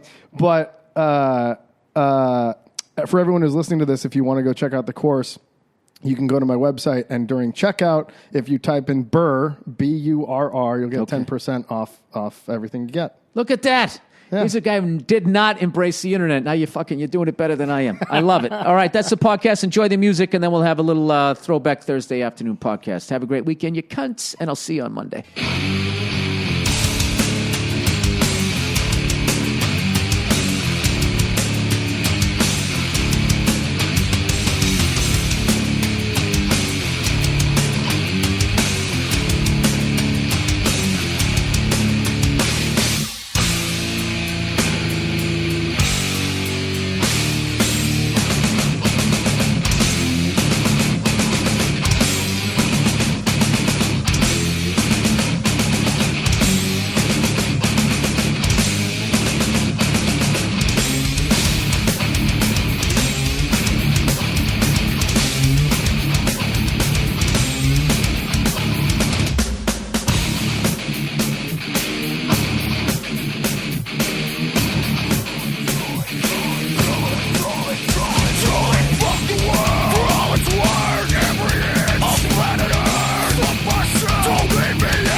Bill Burr, and it's the Monday Morning Podcast for Monday, June 28th, 2010. Right off the bat, you should be thinking, you know what, Bill? There's something weird with your voice. Why does it sound like you're whispering? Because I am fucking whispering, you fucking douchebag. Why don't you go with your gut? You know, didn't your fucking brain just tell you that I was whispering? Did your parents beat you down mentally that bad that you literally question what that fucking voice inside of you is even saying? That's the voice that makes you fucking, when you go on a hike, and if that little voice in you is going, is there a mountain lion staring at me? Yes, there is. Run. All right. I am whispering because I'm doing this fucking thing at 8:20 in the morning. My girlfriend is sleeping in the other room. I taped this fucking thing last night, but for some reason I screwed up. And it didn't record. 50 minutes. I fucking did it. I was going to upload it at midnight, just like last week. Okay? And just like last week, I am once again, I'm douchebag of the week, back to back. Just like the Lakers. I'm a douchebag 2 years in a fucking row. 2 weeks in a row, I should say. Or 2 times in a row. Whatever. You know the analogy. I'm trying to let you guys know that I'm a fucking idiot when it comes to this the past 2 weeks, and kind of try and trash the Lakers anyways. But they don't give a fuck. They got their rings, right? Yeah. What a wonderful organization. They actually had to switch their parade route because their stupid fans were rioting so much. Bunch of fucking animals. All right, Bill, you ever going to let the Lakers-Celtics series go? You know what? I don't think I'm going to. I'm reminded of it constantly.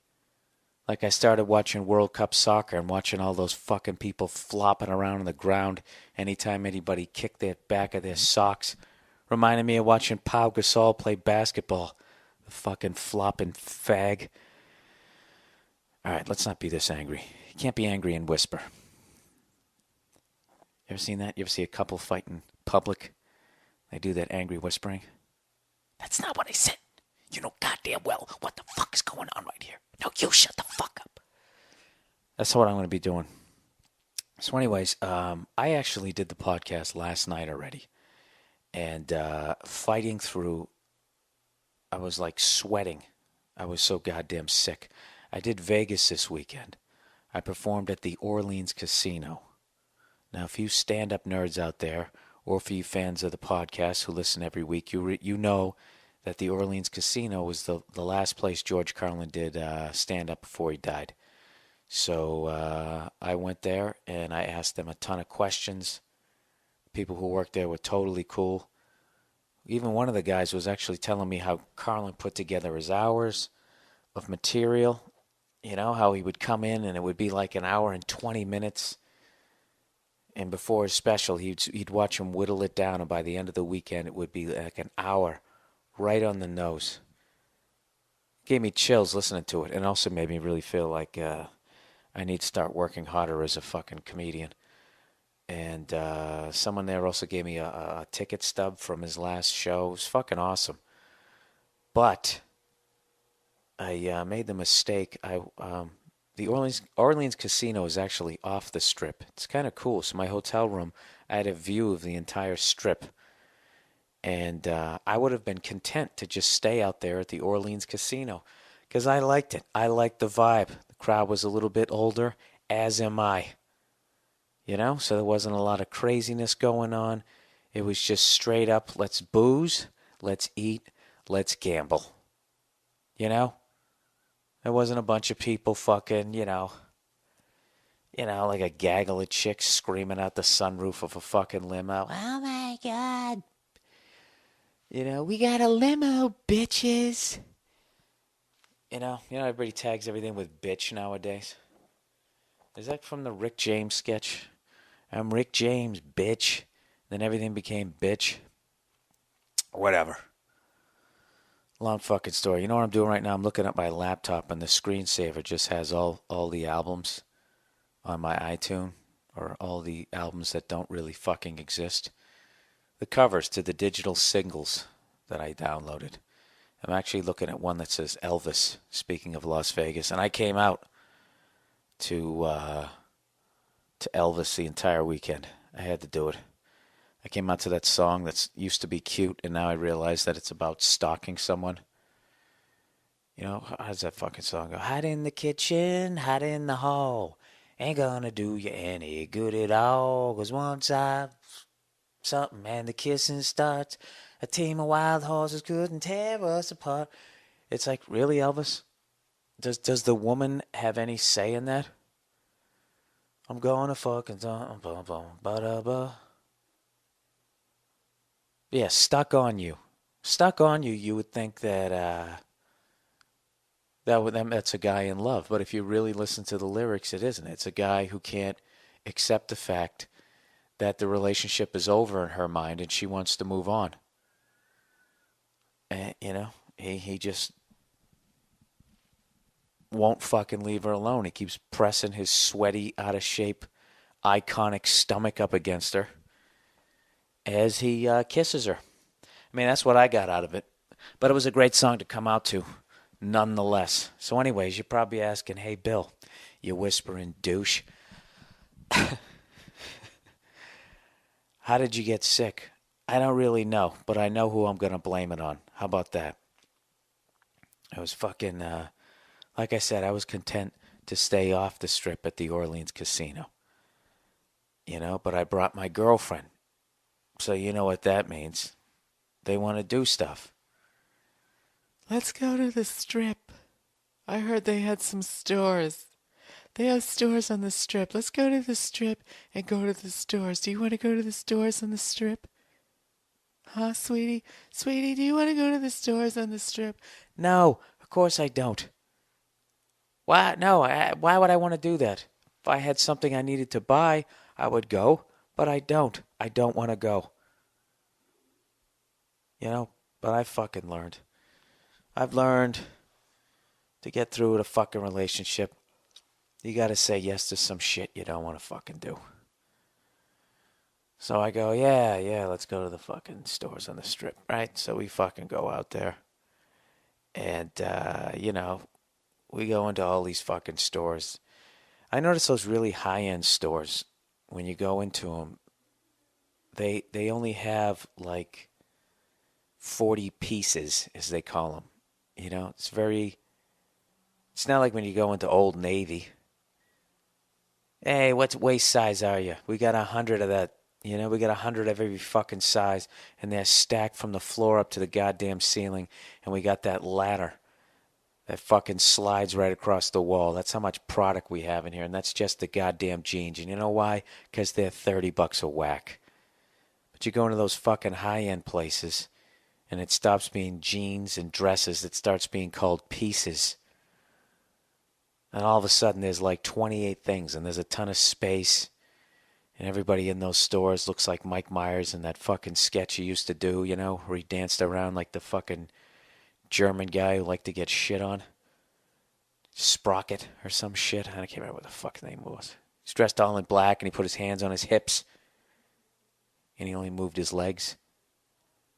Can you guys hear that person? There's somebody giggling like a maniac downstairs. The person moved out downstairs. Not the old guy. My apartment's over 2 different apartments.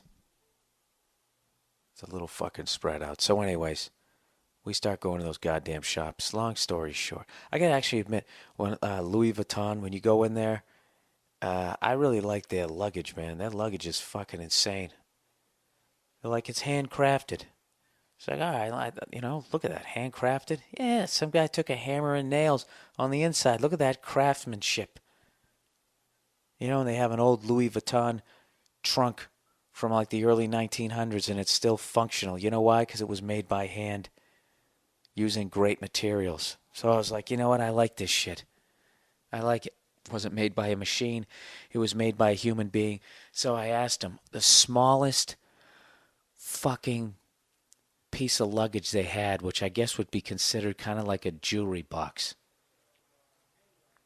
And I asked them how much it was, and they were like $4,000.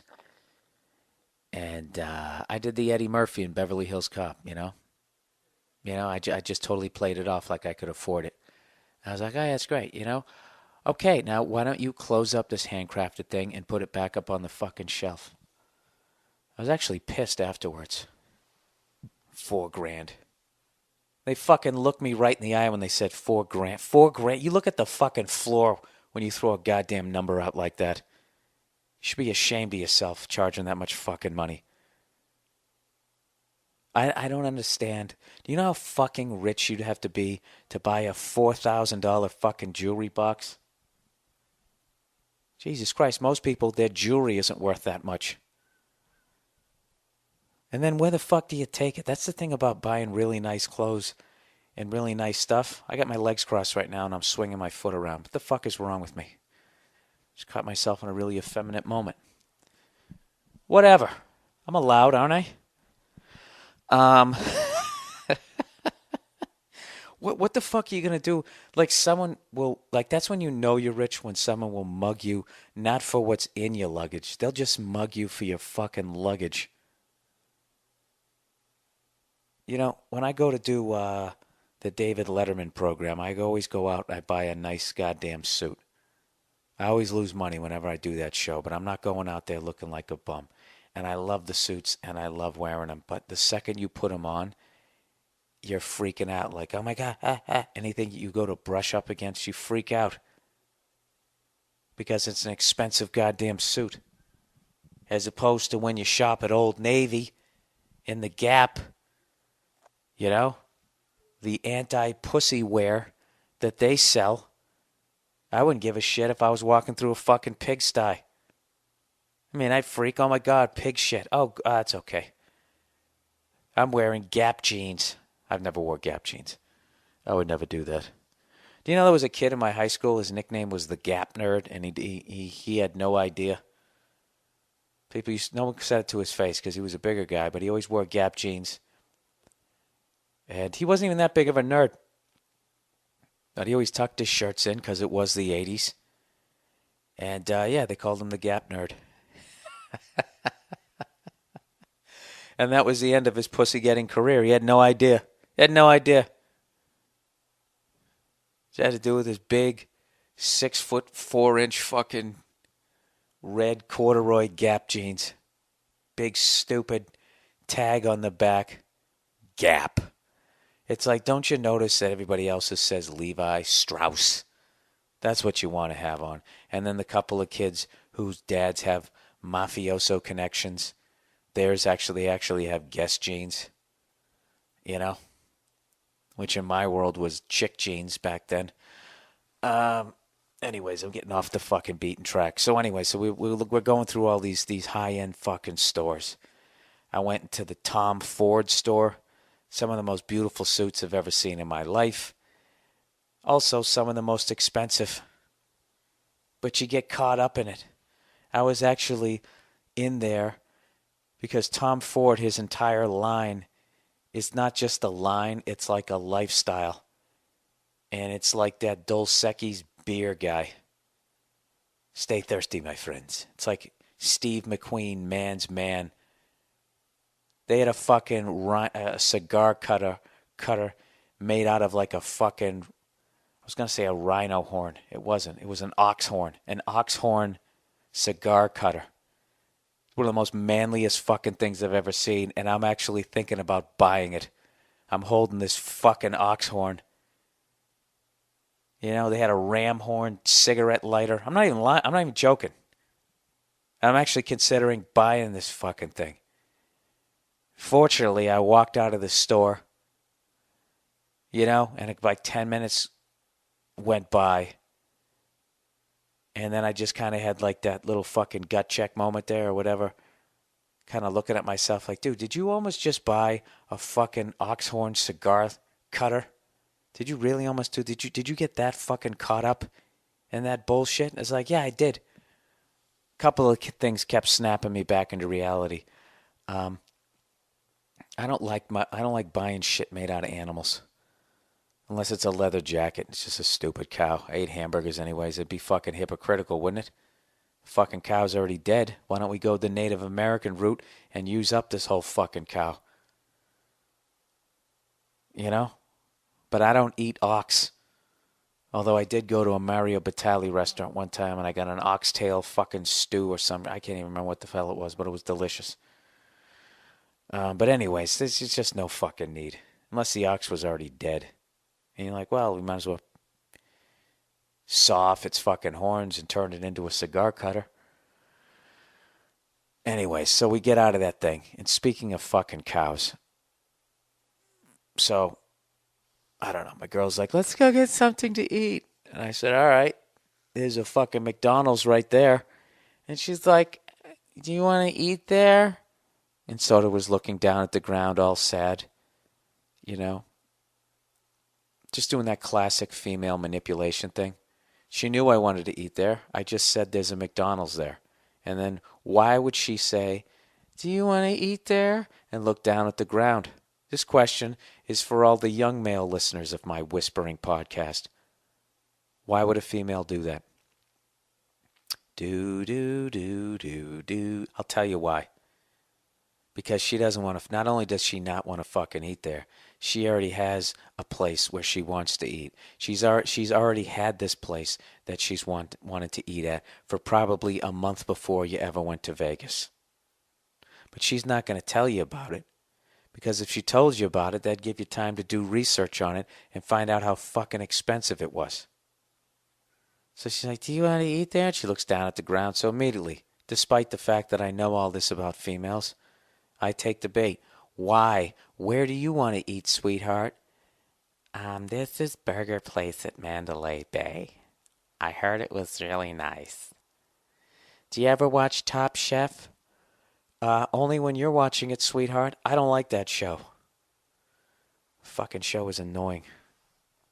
I hate when the chef starts screaming at those people. His fucking foreign accent. You call that a fucking grilled cheese sandwich? Get the fuck out of my kitchen. Hey, you think I'm fucking afraid of you? You fucking douche. You got a fucking problem with my grilled cheese sandwich. You come up like a fucking gentleman and you take me aside. Don't fucking be screaming at me when I got these fucking knives in my hand. I'll stick it right through your goddamn trachea. What do you think about that? Huh? I'll give you a fucking blowhole right out the front of your fucking neck. Get out of my goddamn face before I take you by your fucking hair and mush your face into this pile of shrimp. Huh? That I haven't taken the shells off, so I'll give you a bunch of little razor cuts. Sorry. Could you actually smother somebody in that? You know, I used to work in a restaurant where I worked the Mesquite Grill. I worked in a fancy restaurant called the Sable Cafe in Cary, North Carolina. Very short-lived.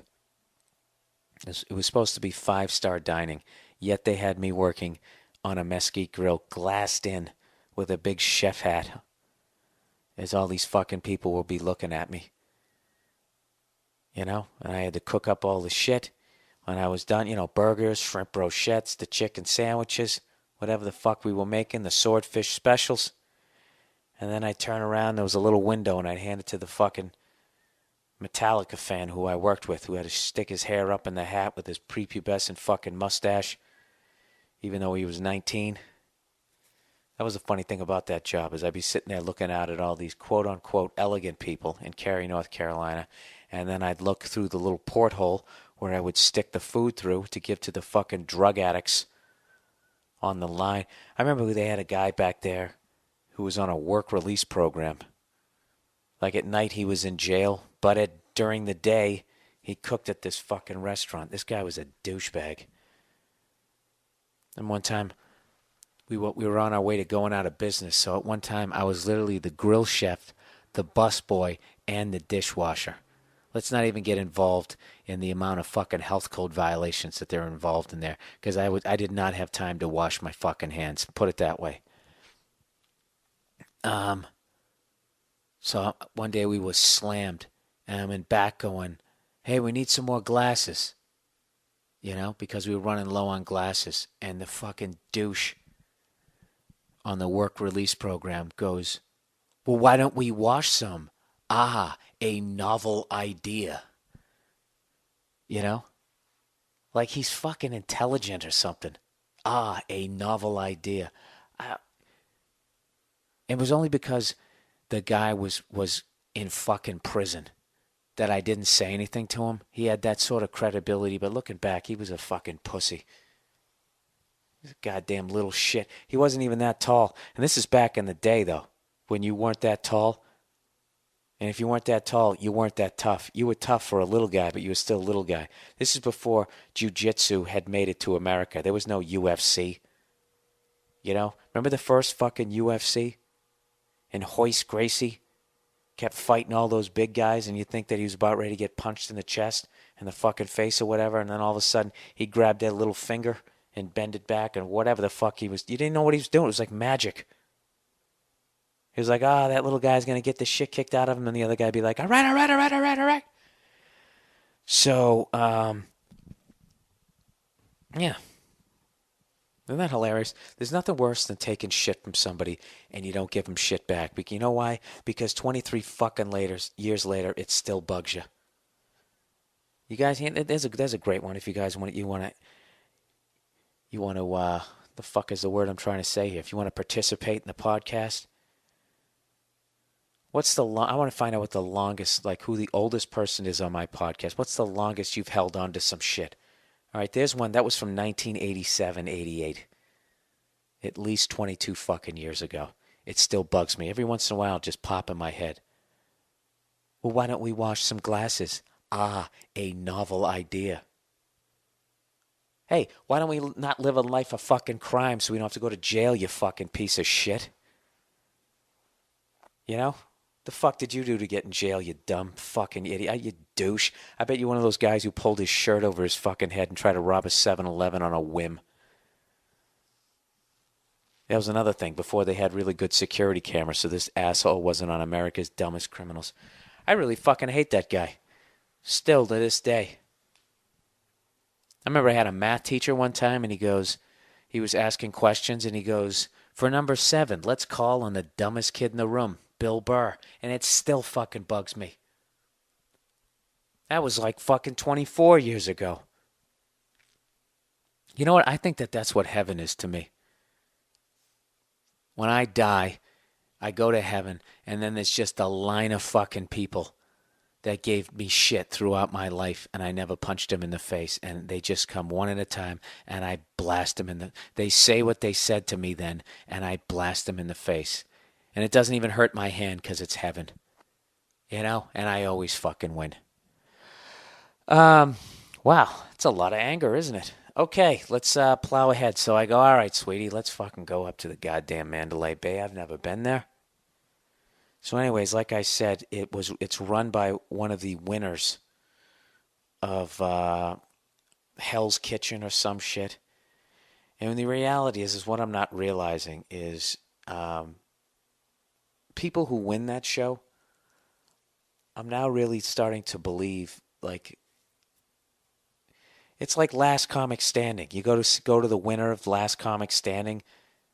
Oh, this guy won Last Comic Standing, and then you're going to go see some open micer who's got 10 fucking minutes of material. I'm basing that on the first season. I don't know who won the other fucking seasons, but it's a reality show. So I imagine it's a fucking, I don't know, somebody with like a fucking hula hoop going around their head, somebody with some sort of hook. God knows that's how this business works. You got to have a hook. You know, if anything told me that, it was looking at the people headlining in Las Vegas. Yeah, that's not true. There's actually some real comedians out there. George Wallace.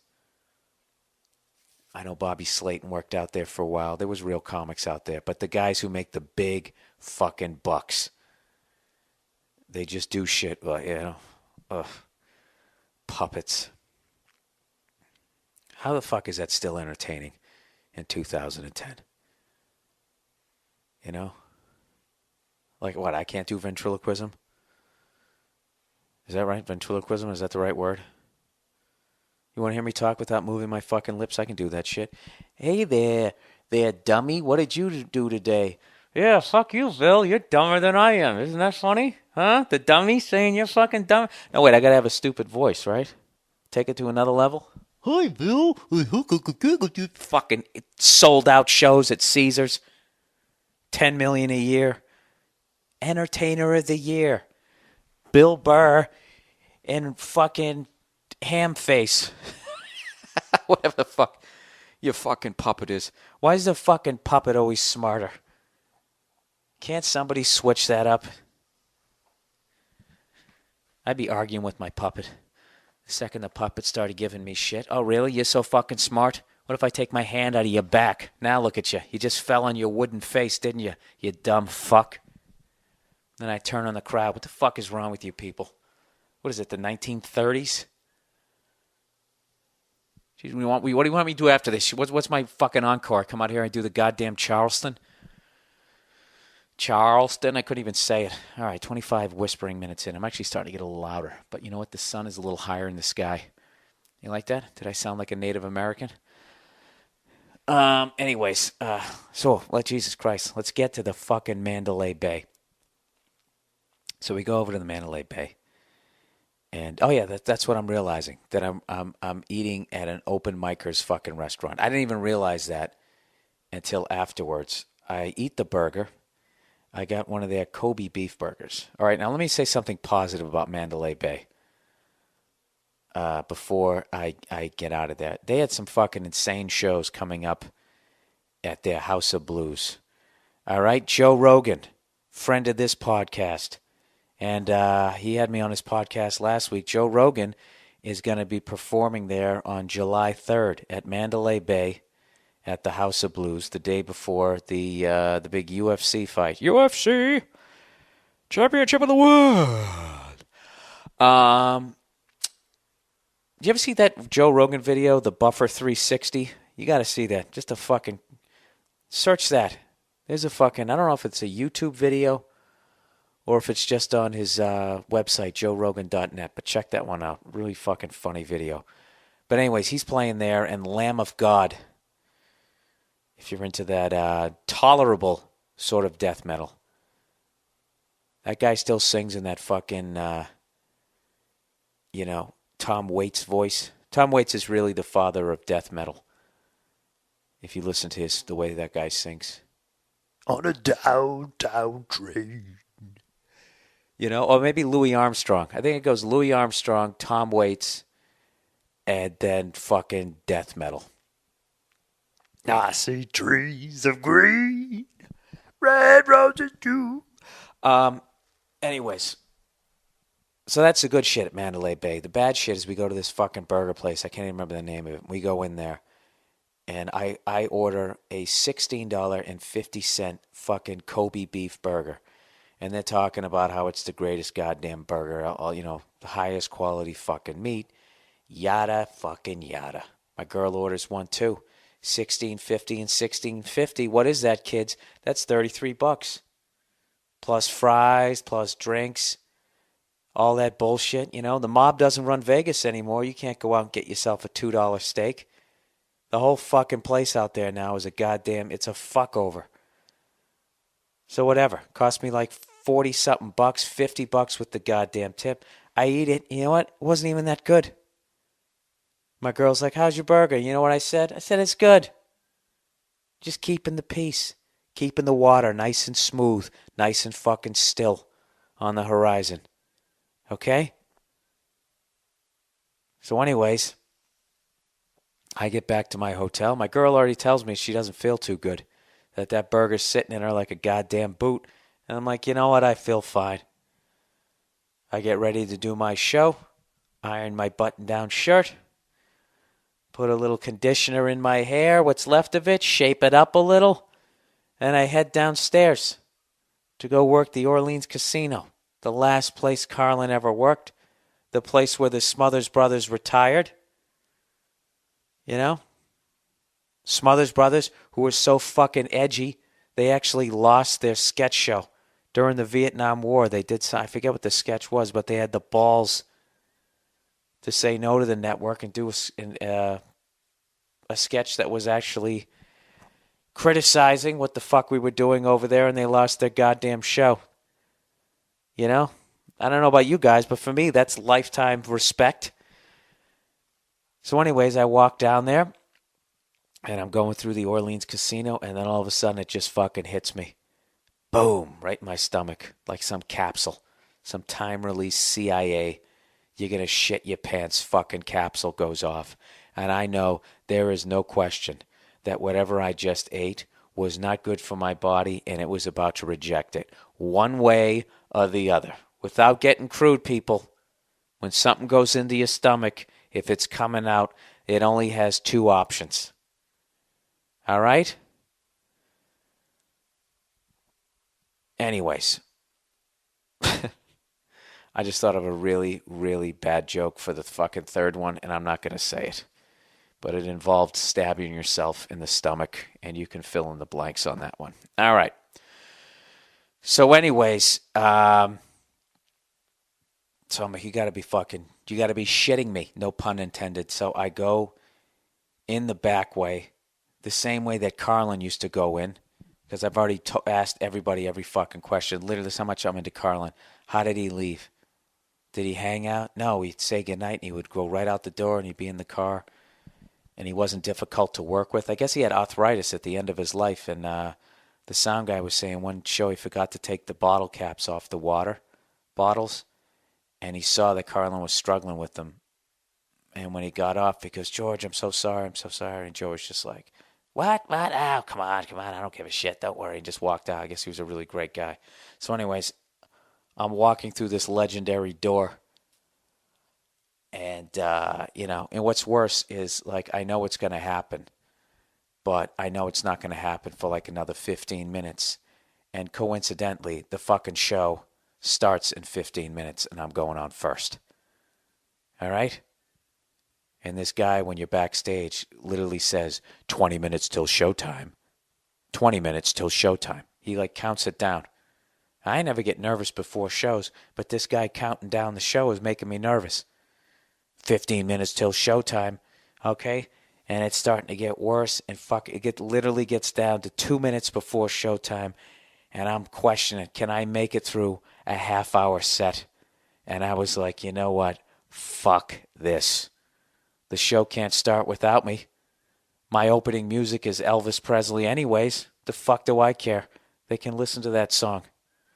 I'm gonna rub my fingers through your long black hair. Slam your fucking face off the fucking sink. I don't give a shit. And I said, fuck it. And I fucking ran into the bathroom, and I will spare you the details. But you know when something either amazing or something amazing happens, they make a statue. If something horrific happens, a lot of times they will preserve the area. You know? Like Dealey Plaza. Fucking president gets his brains blown out. All of a sudden, we can't change one blade of fucking grass. The horror that happened in that fucking bathroom, ladies and gentlemen. And I never do shit jokes. They should have retired that fucking bathroom. That's it. They should have just fucking air sealed it and just put a glass fucking door so people could look in and realize why they closed that fucking burger joint at the Mandalay Bay. And I gotta admit, dude, I haven't.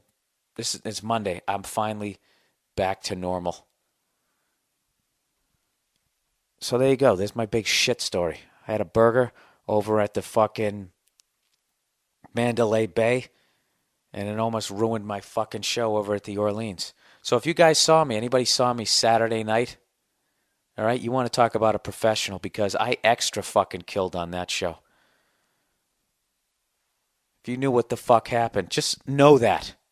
The next time you go to Vegas and you go to see Barry Manilow and he's singing that song Mandy, you something, and you something, but I still want to fuck you, oh Mandy, right? Just know that he could have just been shitting his fucking brains out 2 minutes before he put on his rayon fucking slacks with his horrific plastic surgery. His yank back face. I bet, I was going to say he'd need another facelift if he fucking shit the way I did before my show. But that's actually not true. There's no strain. There was no straining. Anyways, all right, Bill. Jesus Christ, enough already. So anyways, one of the things I like to do when I go out to Vegas is I like to check out some of the acts that are out there. Because Las Vegas is a viable option for a stand-up comedian. if things aren't going well for you in Hollywood. But you're a huge draw, is you can actually go out there, like some of the comedians that are out there, won't name names, but they're making a ridiculous amount of money. $3 million, $4, $5, $7 million contracts for the year. And you don't have to travel. You don't have to go on the road or nothing. And believe me, I have thought about it. I've thought about it. It's like, you fucking kidding me? $4 million? I'd stay out there for a year. I'd just do it. I'd get a fucking, I think I already talked about this. I'd have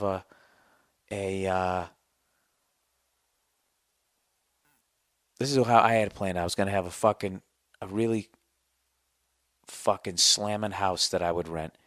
And then I would make the casino give me a car service. And I would just have them pick me up, drive me to the gig, walk right in the back door like Carlin, do my show, and walk. That's probably why I did it. I fucking walk right back out, get me in the car, and I get the fuck out of there. That way I wouldn't get sick of the casinos or any of that type of shit. Or at least it would take longer. But someone was telling me that Celine Dion actually has it down. And yes, I am comparing myself to Celine Dion. Because sometimes, I don't know if you guys notice, when I'm really feeling a joke, I start punching myself in the chest. Her fucking music is horrific. She's like the white version of Beyonce, where she's really successful. I'd actually fuck her, but the sound of her voice makes me want to just fucking kill myself. I mean, how hot is Beyonce? But her voice is fucking... It's beyond horrific. It's like, it's unacceptable. Doesn't she sound like she's singing like 2 octaves higher than she should be? The worst is when you're in like a restaurant and they just have it on. It's sort of low volume in the background. And you're like, is someone choking on their food? Actually, that wouldn't make sense because that would mean that you could actually get air out. Is somebody sort of choking on their food? Is there an S&M couple in the corner booth and the dude is applying just enough pressure? All right, whatever. Anyway, she had it down the best. Celine Dion, like, she had a helicopter pick her up at her fucking house. She'd land on top of the casino. Now, you guys don't understand how much of a dream this is. Any performer who's listening to this is got a fucking heart on at this point. This is the ultimate. All right? Other than just having a fucking evil twin robot who always kills and just goes out and does your shows. And the fucking helicopter would pick her up at the house, fly her over to the casino, land on top of the casino, and then she would just go down, go out, sing, punch herself in the chest, and then just fucking get back on the helicopter and ride back.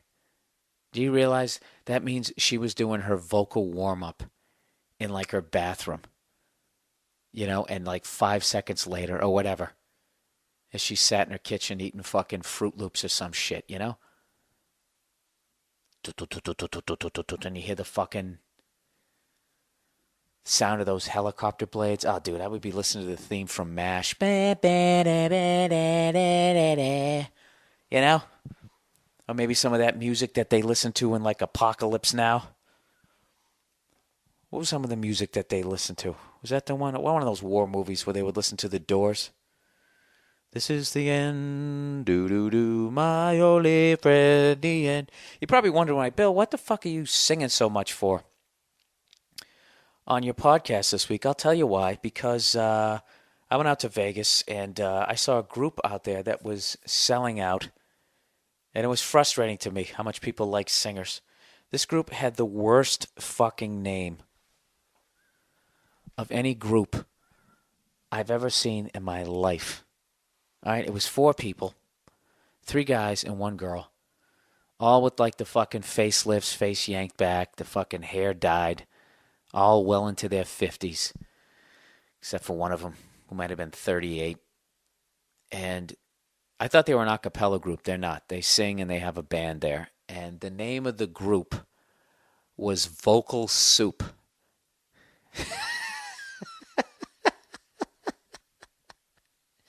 Vocal Soup.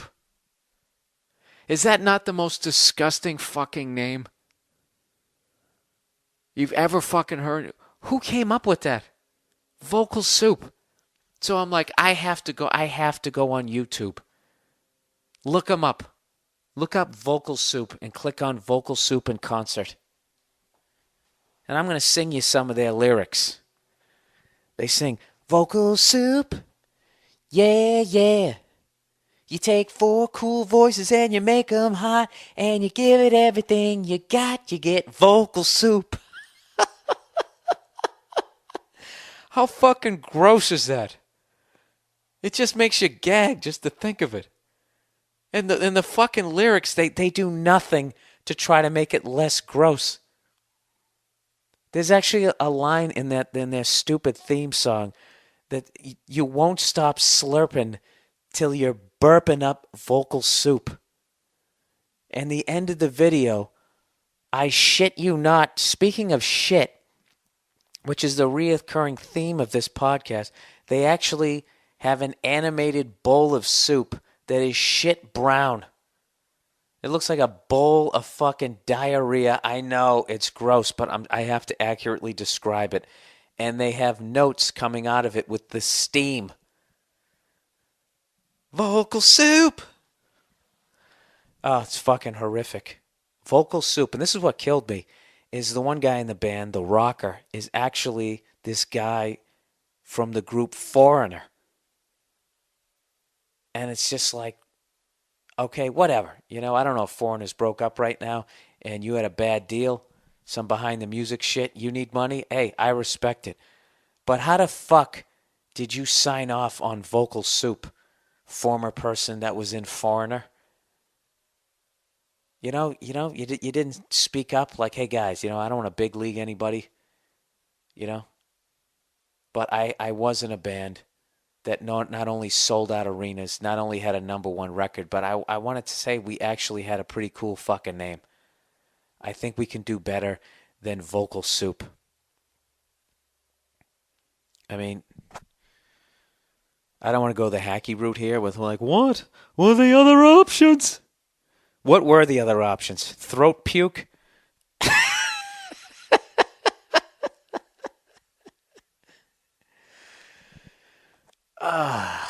Fucking throat puke. Yeah, yeah. You won't stop yakking till you're fucking burping up stomach acid. It's fucking horrific. But of course, they sell out. They sell out and everybody loves them. And I guess the piano player worked with Frank Sinatra for 10 fucking years. And he also signed off on Vocal Soup. It's just, I don't know, but they sell out, that's what the fuck happens in Vegas. And it really, Vegas will really help you understand this business as a performer, like why good things don't make it and why shit makes it. All you got to do is fucking go out there, put a fucking toilet seat on your head. Toilet seat head! Yeah, yeah. If you don't have a toilet and you want to take a fucking shit. All right. I think that's it. I'm running out of fucking steam here. Let's recommend some YouTube videos here. YouTube video. I already told you to check out Vocal Soup. Oh, it's just making me sick to my stomach to continue to say that name. YouTube video. Look up Best Cry Ever. It's unbelievable. And then, of course, you got to hit the auto-tune remix of it. It really is the best one ever. But don't look at the Popeyes chicken one. I hate when they people do that racist shit. Anyways, and then there's another one. This is just an uncomfortable podcast. I talked to you about my bodily functions. I brought up Vocal Soup. And just for the trifecta of disgusting, it's never been this disgusting. This I'm going to nominate this one for the most disgusting podcast of all time.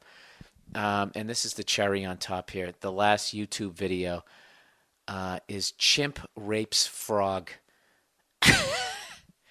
It's really fucking... I actually had to shut it off. It started off... is sort of funny, and then it's bizarre, and then the people in the background who are filming it are so fucking dumb that you can't, I don't know. You just listen to them and you hear that they're parents, and you realize why we shouldn't have tried to stop the swine flu. I can't even talk. Sorry, I'm trying to talk and type at the same time. And here's something new. Here's the fucking cool old car of the week. Go on YouTube and look up a Nash Metropolitan. Now, I'm sure people made fun of this, and you're going to be like, of course you like this car, Bill, because you drive a fucking Prius. But you got to check this. This car was a fucking badass car. When they were making all these huge cars back in the day, they made this little fucking car. I don't know. Check it out. Tell me what you think about it. Some people redid theirs. I know it's not a fucking McLaren. Don't be a cunt. Just check it out. It's a cool fucking car. By International, I guess. Nash and International is somehow combined or something. I don't know what happened. They became American Motors. I really should have looked that part up. But it's a fucking cool car. It's got 3 on the tree. You know the old school cars where you had the if it was an automatic, the park, neutral, reverse, drive, all that shit was right on the steering column. I think last time they made a car with, if it was a standard, and you shifted up there, they called it 3 on the tree, and I'd never even heard of that until I was fucking 25 years old, because those cars were long gone. But this thing, 3 on the fucking tree. Check it out, a Nash Metropolitan. And you know what? That's going to be it for the Whispering Podcast this week. And maybe it was a good thing that I whispered it, because it was so fucking disgusting. Let me hype some of my gigs coming up here. Let me go to the official website of Bill Burr. I'm going to be the next gig I have. I'm not working again until I actually have July 12th on my website, but I have to change that. I don't get to Montreal till the 13th, people.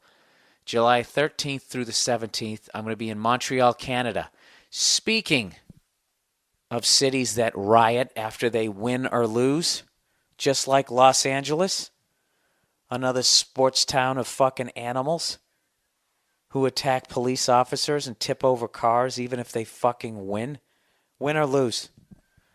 I'm going to be up at the Montreal Comedy Festival, the Just for Laughs Festival, doing my new 1 hour of material. So all you fucking frogs up there who want to pretend like you're from Paris. Speaking of that shit, I love the... I'm actually going to burn a joke. I'll burn a joke. How many fucking listeners do I have? Actually, you know what? My... The guy who actually set up my entire podcast player told me a week ago that as of the beginning of this month, told me this a week ago, I had 1,003,000 something downloads of my podcast. Do you fucking understand that for a second? Let's think about that for a second. If I charged $1 a podcast, I wouldn't have to do this fucking podcast anymore. That's actually bullshit. First of all, people wouldn't have... I know a lot of people go back and they download all 150. And if it was $1 a piece, they wouldn't. But if I charged $0.10 a piece, I would have had $100,000. 100 fucking grand. That's almost as much as vocal soup makes a night. All right.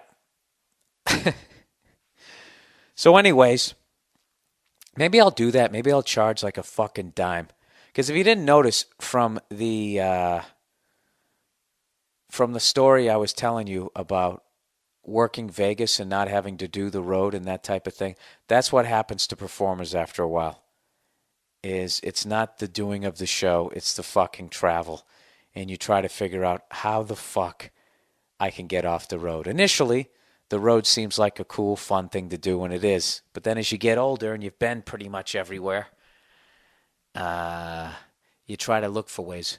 What would you guys do if I charged 10 cents? Now, what would that be? 10 cents, you guys are really going to expose me for how dumb I am. That means you can download the entire podcast for 3 fucking years for $15. Be $15. I'd have $100,000 in my pocket. Granted, it would go down to like fucking 50 after the goddamn government came in. But you know what? You know what that would do? That would buy me a new fucking Dodge Challenger.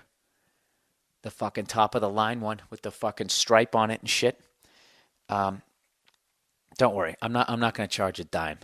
But what I am going to do is I'm going to start, I'm at the beginning of guilting you guys into buying my new DVD, okay? Just for the simple fact that I don't charge for this motherfucker. I am going to let you guys know that I am going to guilt you motherfuckers. All right? Pay it forward.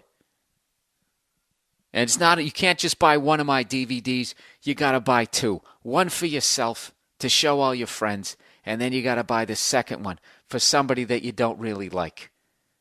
But you have to buy him a gift. It's a great fucking gift. You know, your boss, your cunty fucking sister-in-law, you know, and you have to get him a gift because they're getting you a gift. That's a great gift to get, is my fucking DVD. It's only fucking $20.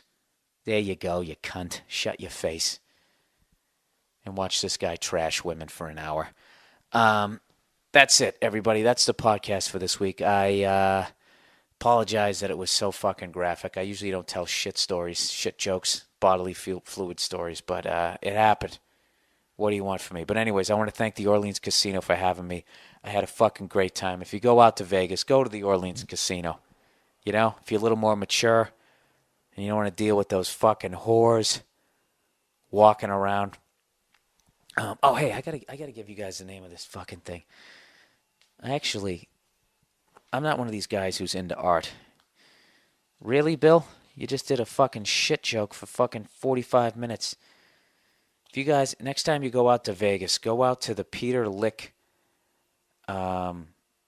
gallery. Peter Lick, L-I-K. This guy takes pictures of like beautiful scenes in nature, and he uses this camera from like the 1930s that it literally takes a minute for the camera to take a picture. And obviously I don't know shit about photography, but I don't know what he does. He opens something, it's wide open, and he hits it. And because it takes so long to take the picture, it gets all these unbelievable colors. It literally looks like an HD TV picture. And they stick you in these rooms and with these dimmers. And what they do is they dim the lights down. It looks like the sun is going down. I can't explain it, but they have a gallery in Mandalay Bay, the Venetian, and the that mall, that covered mall there at Caesar's Palace. Definitely check that out if you're going out to Vegas. Peter Lick. You know, when you're done checking out Joe Rogan at the House of Blues, July 3rd, go to the... you could do that. Go up there. Don't get a hamburger. Check out the Peter Lick pictures and have him sit you down in one of the rooms and have him dim the fucking lights and check it out, man. Peter Lick, man, it's the shit. All right, that's it. I hope it was funny. I hope it was a funny podcast. I felt a little fucking hampered by the fact I had to whisper here. But,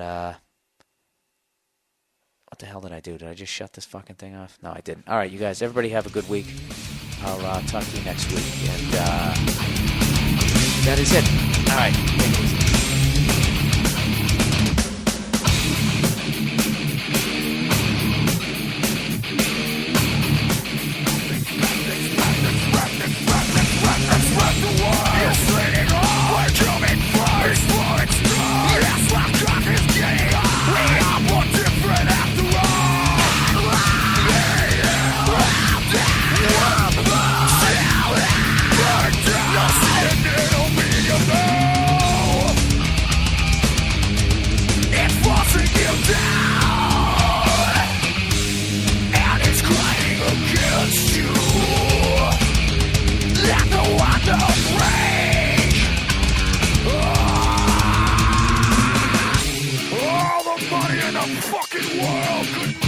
Second of trust, or 1 ounce of faith in anything you're about. Fuck you up.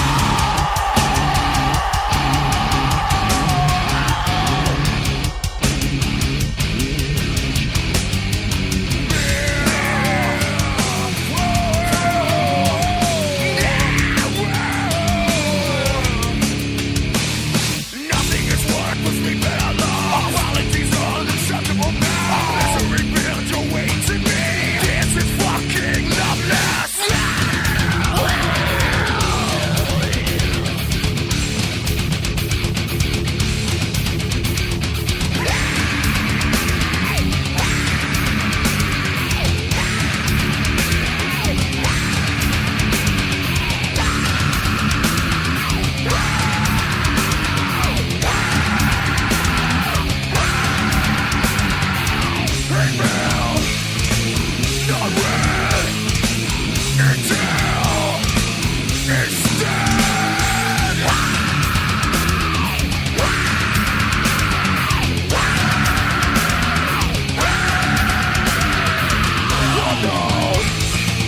get worse. Ignore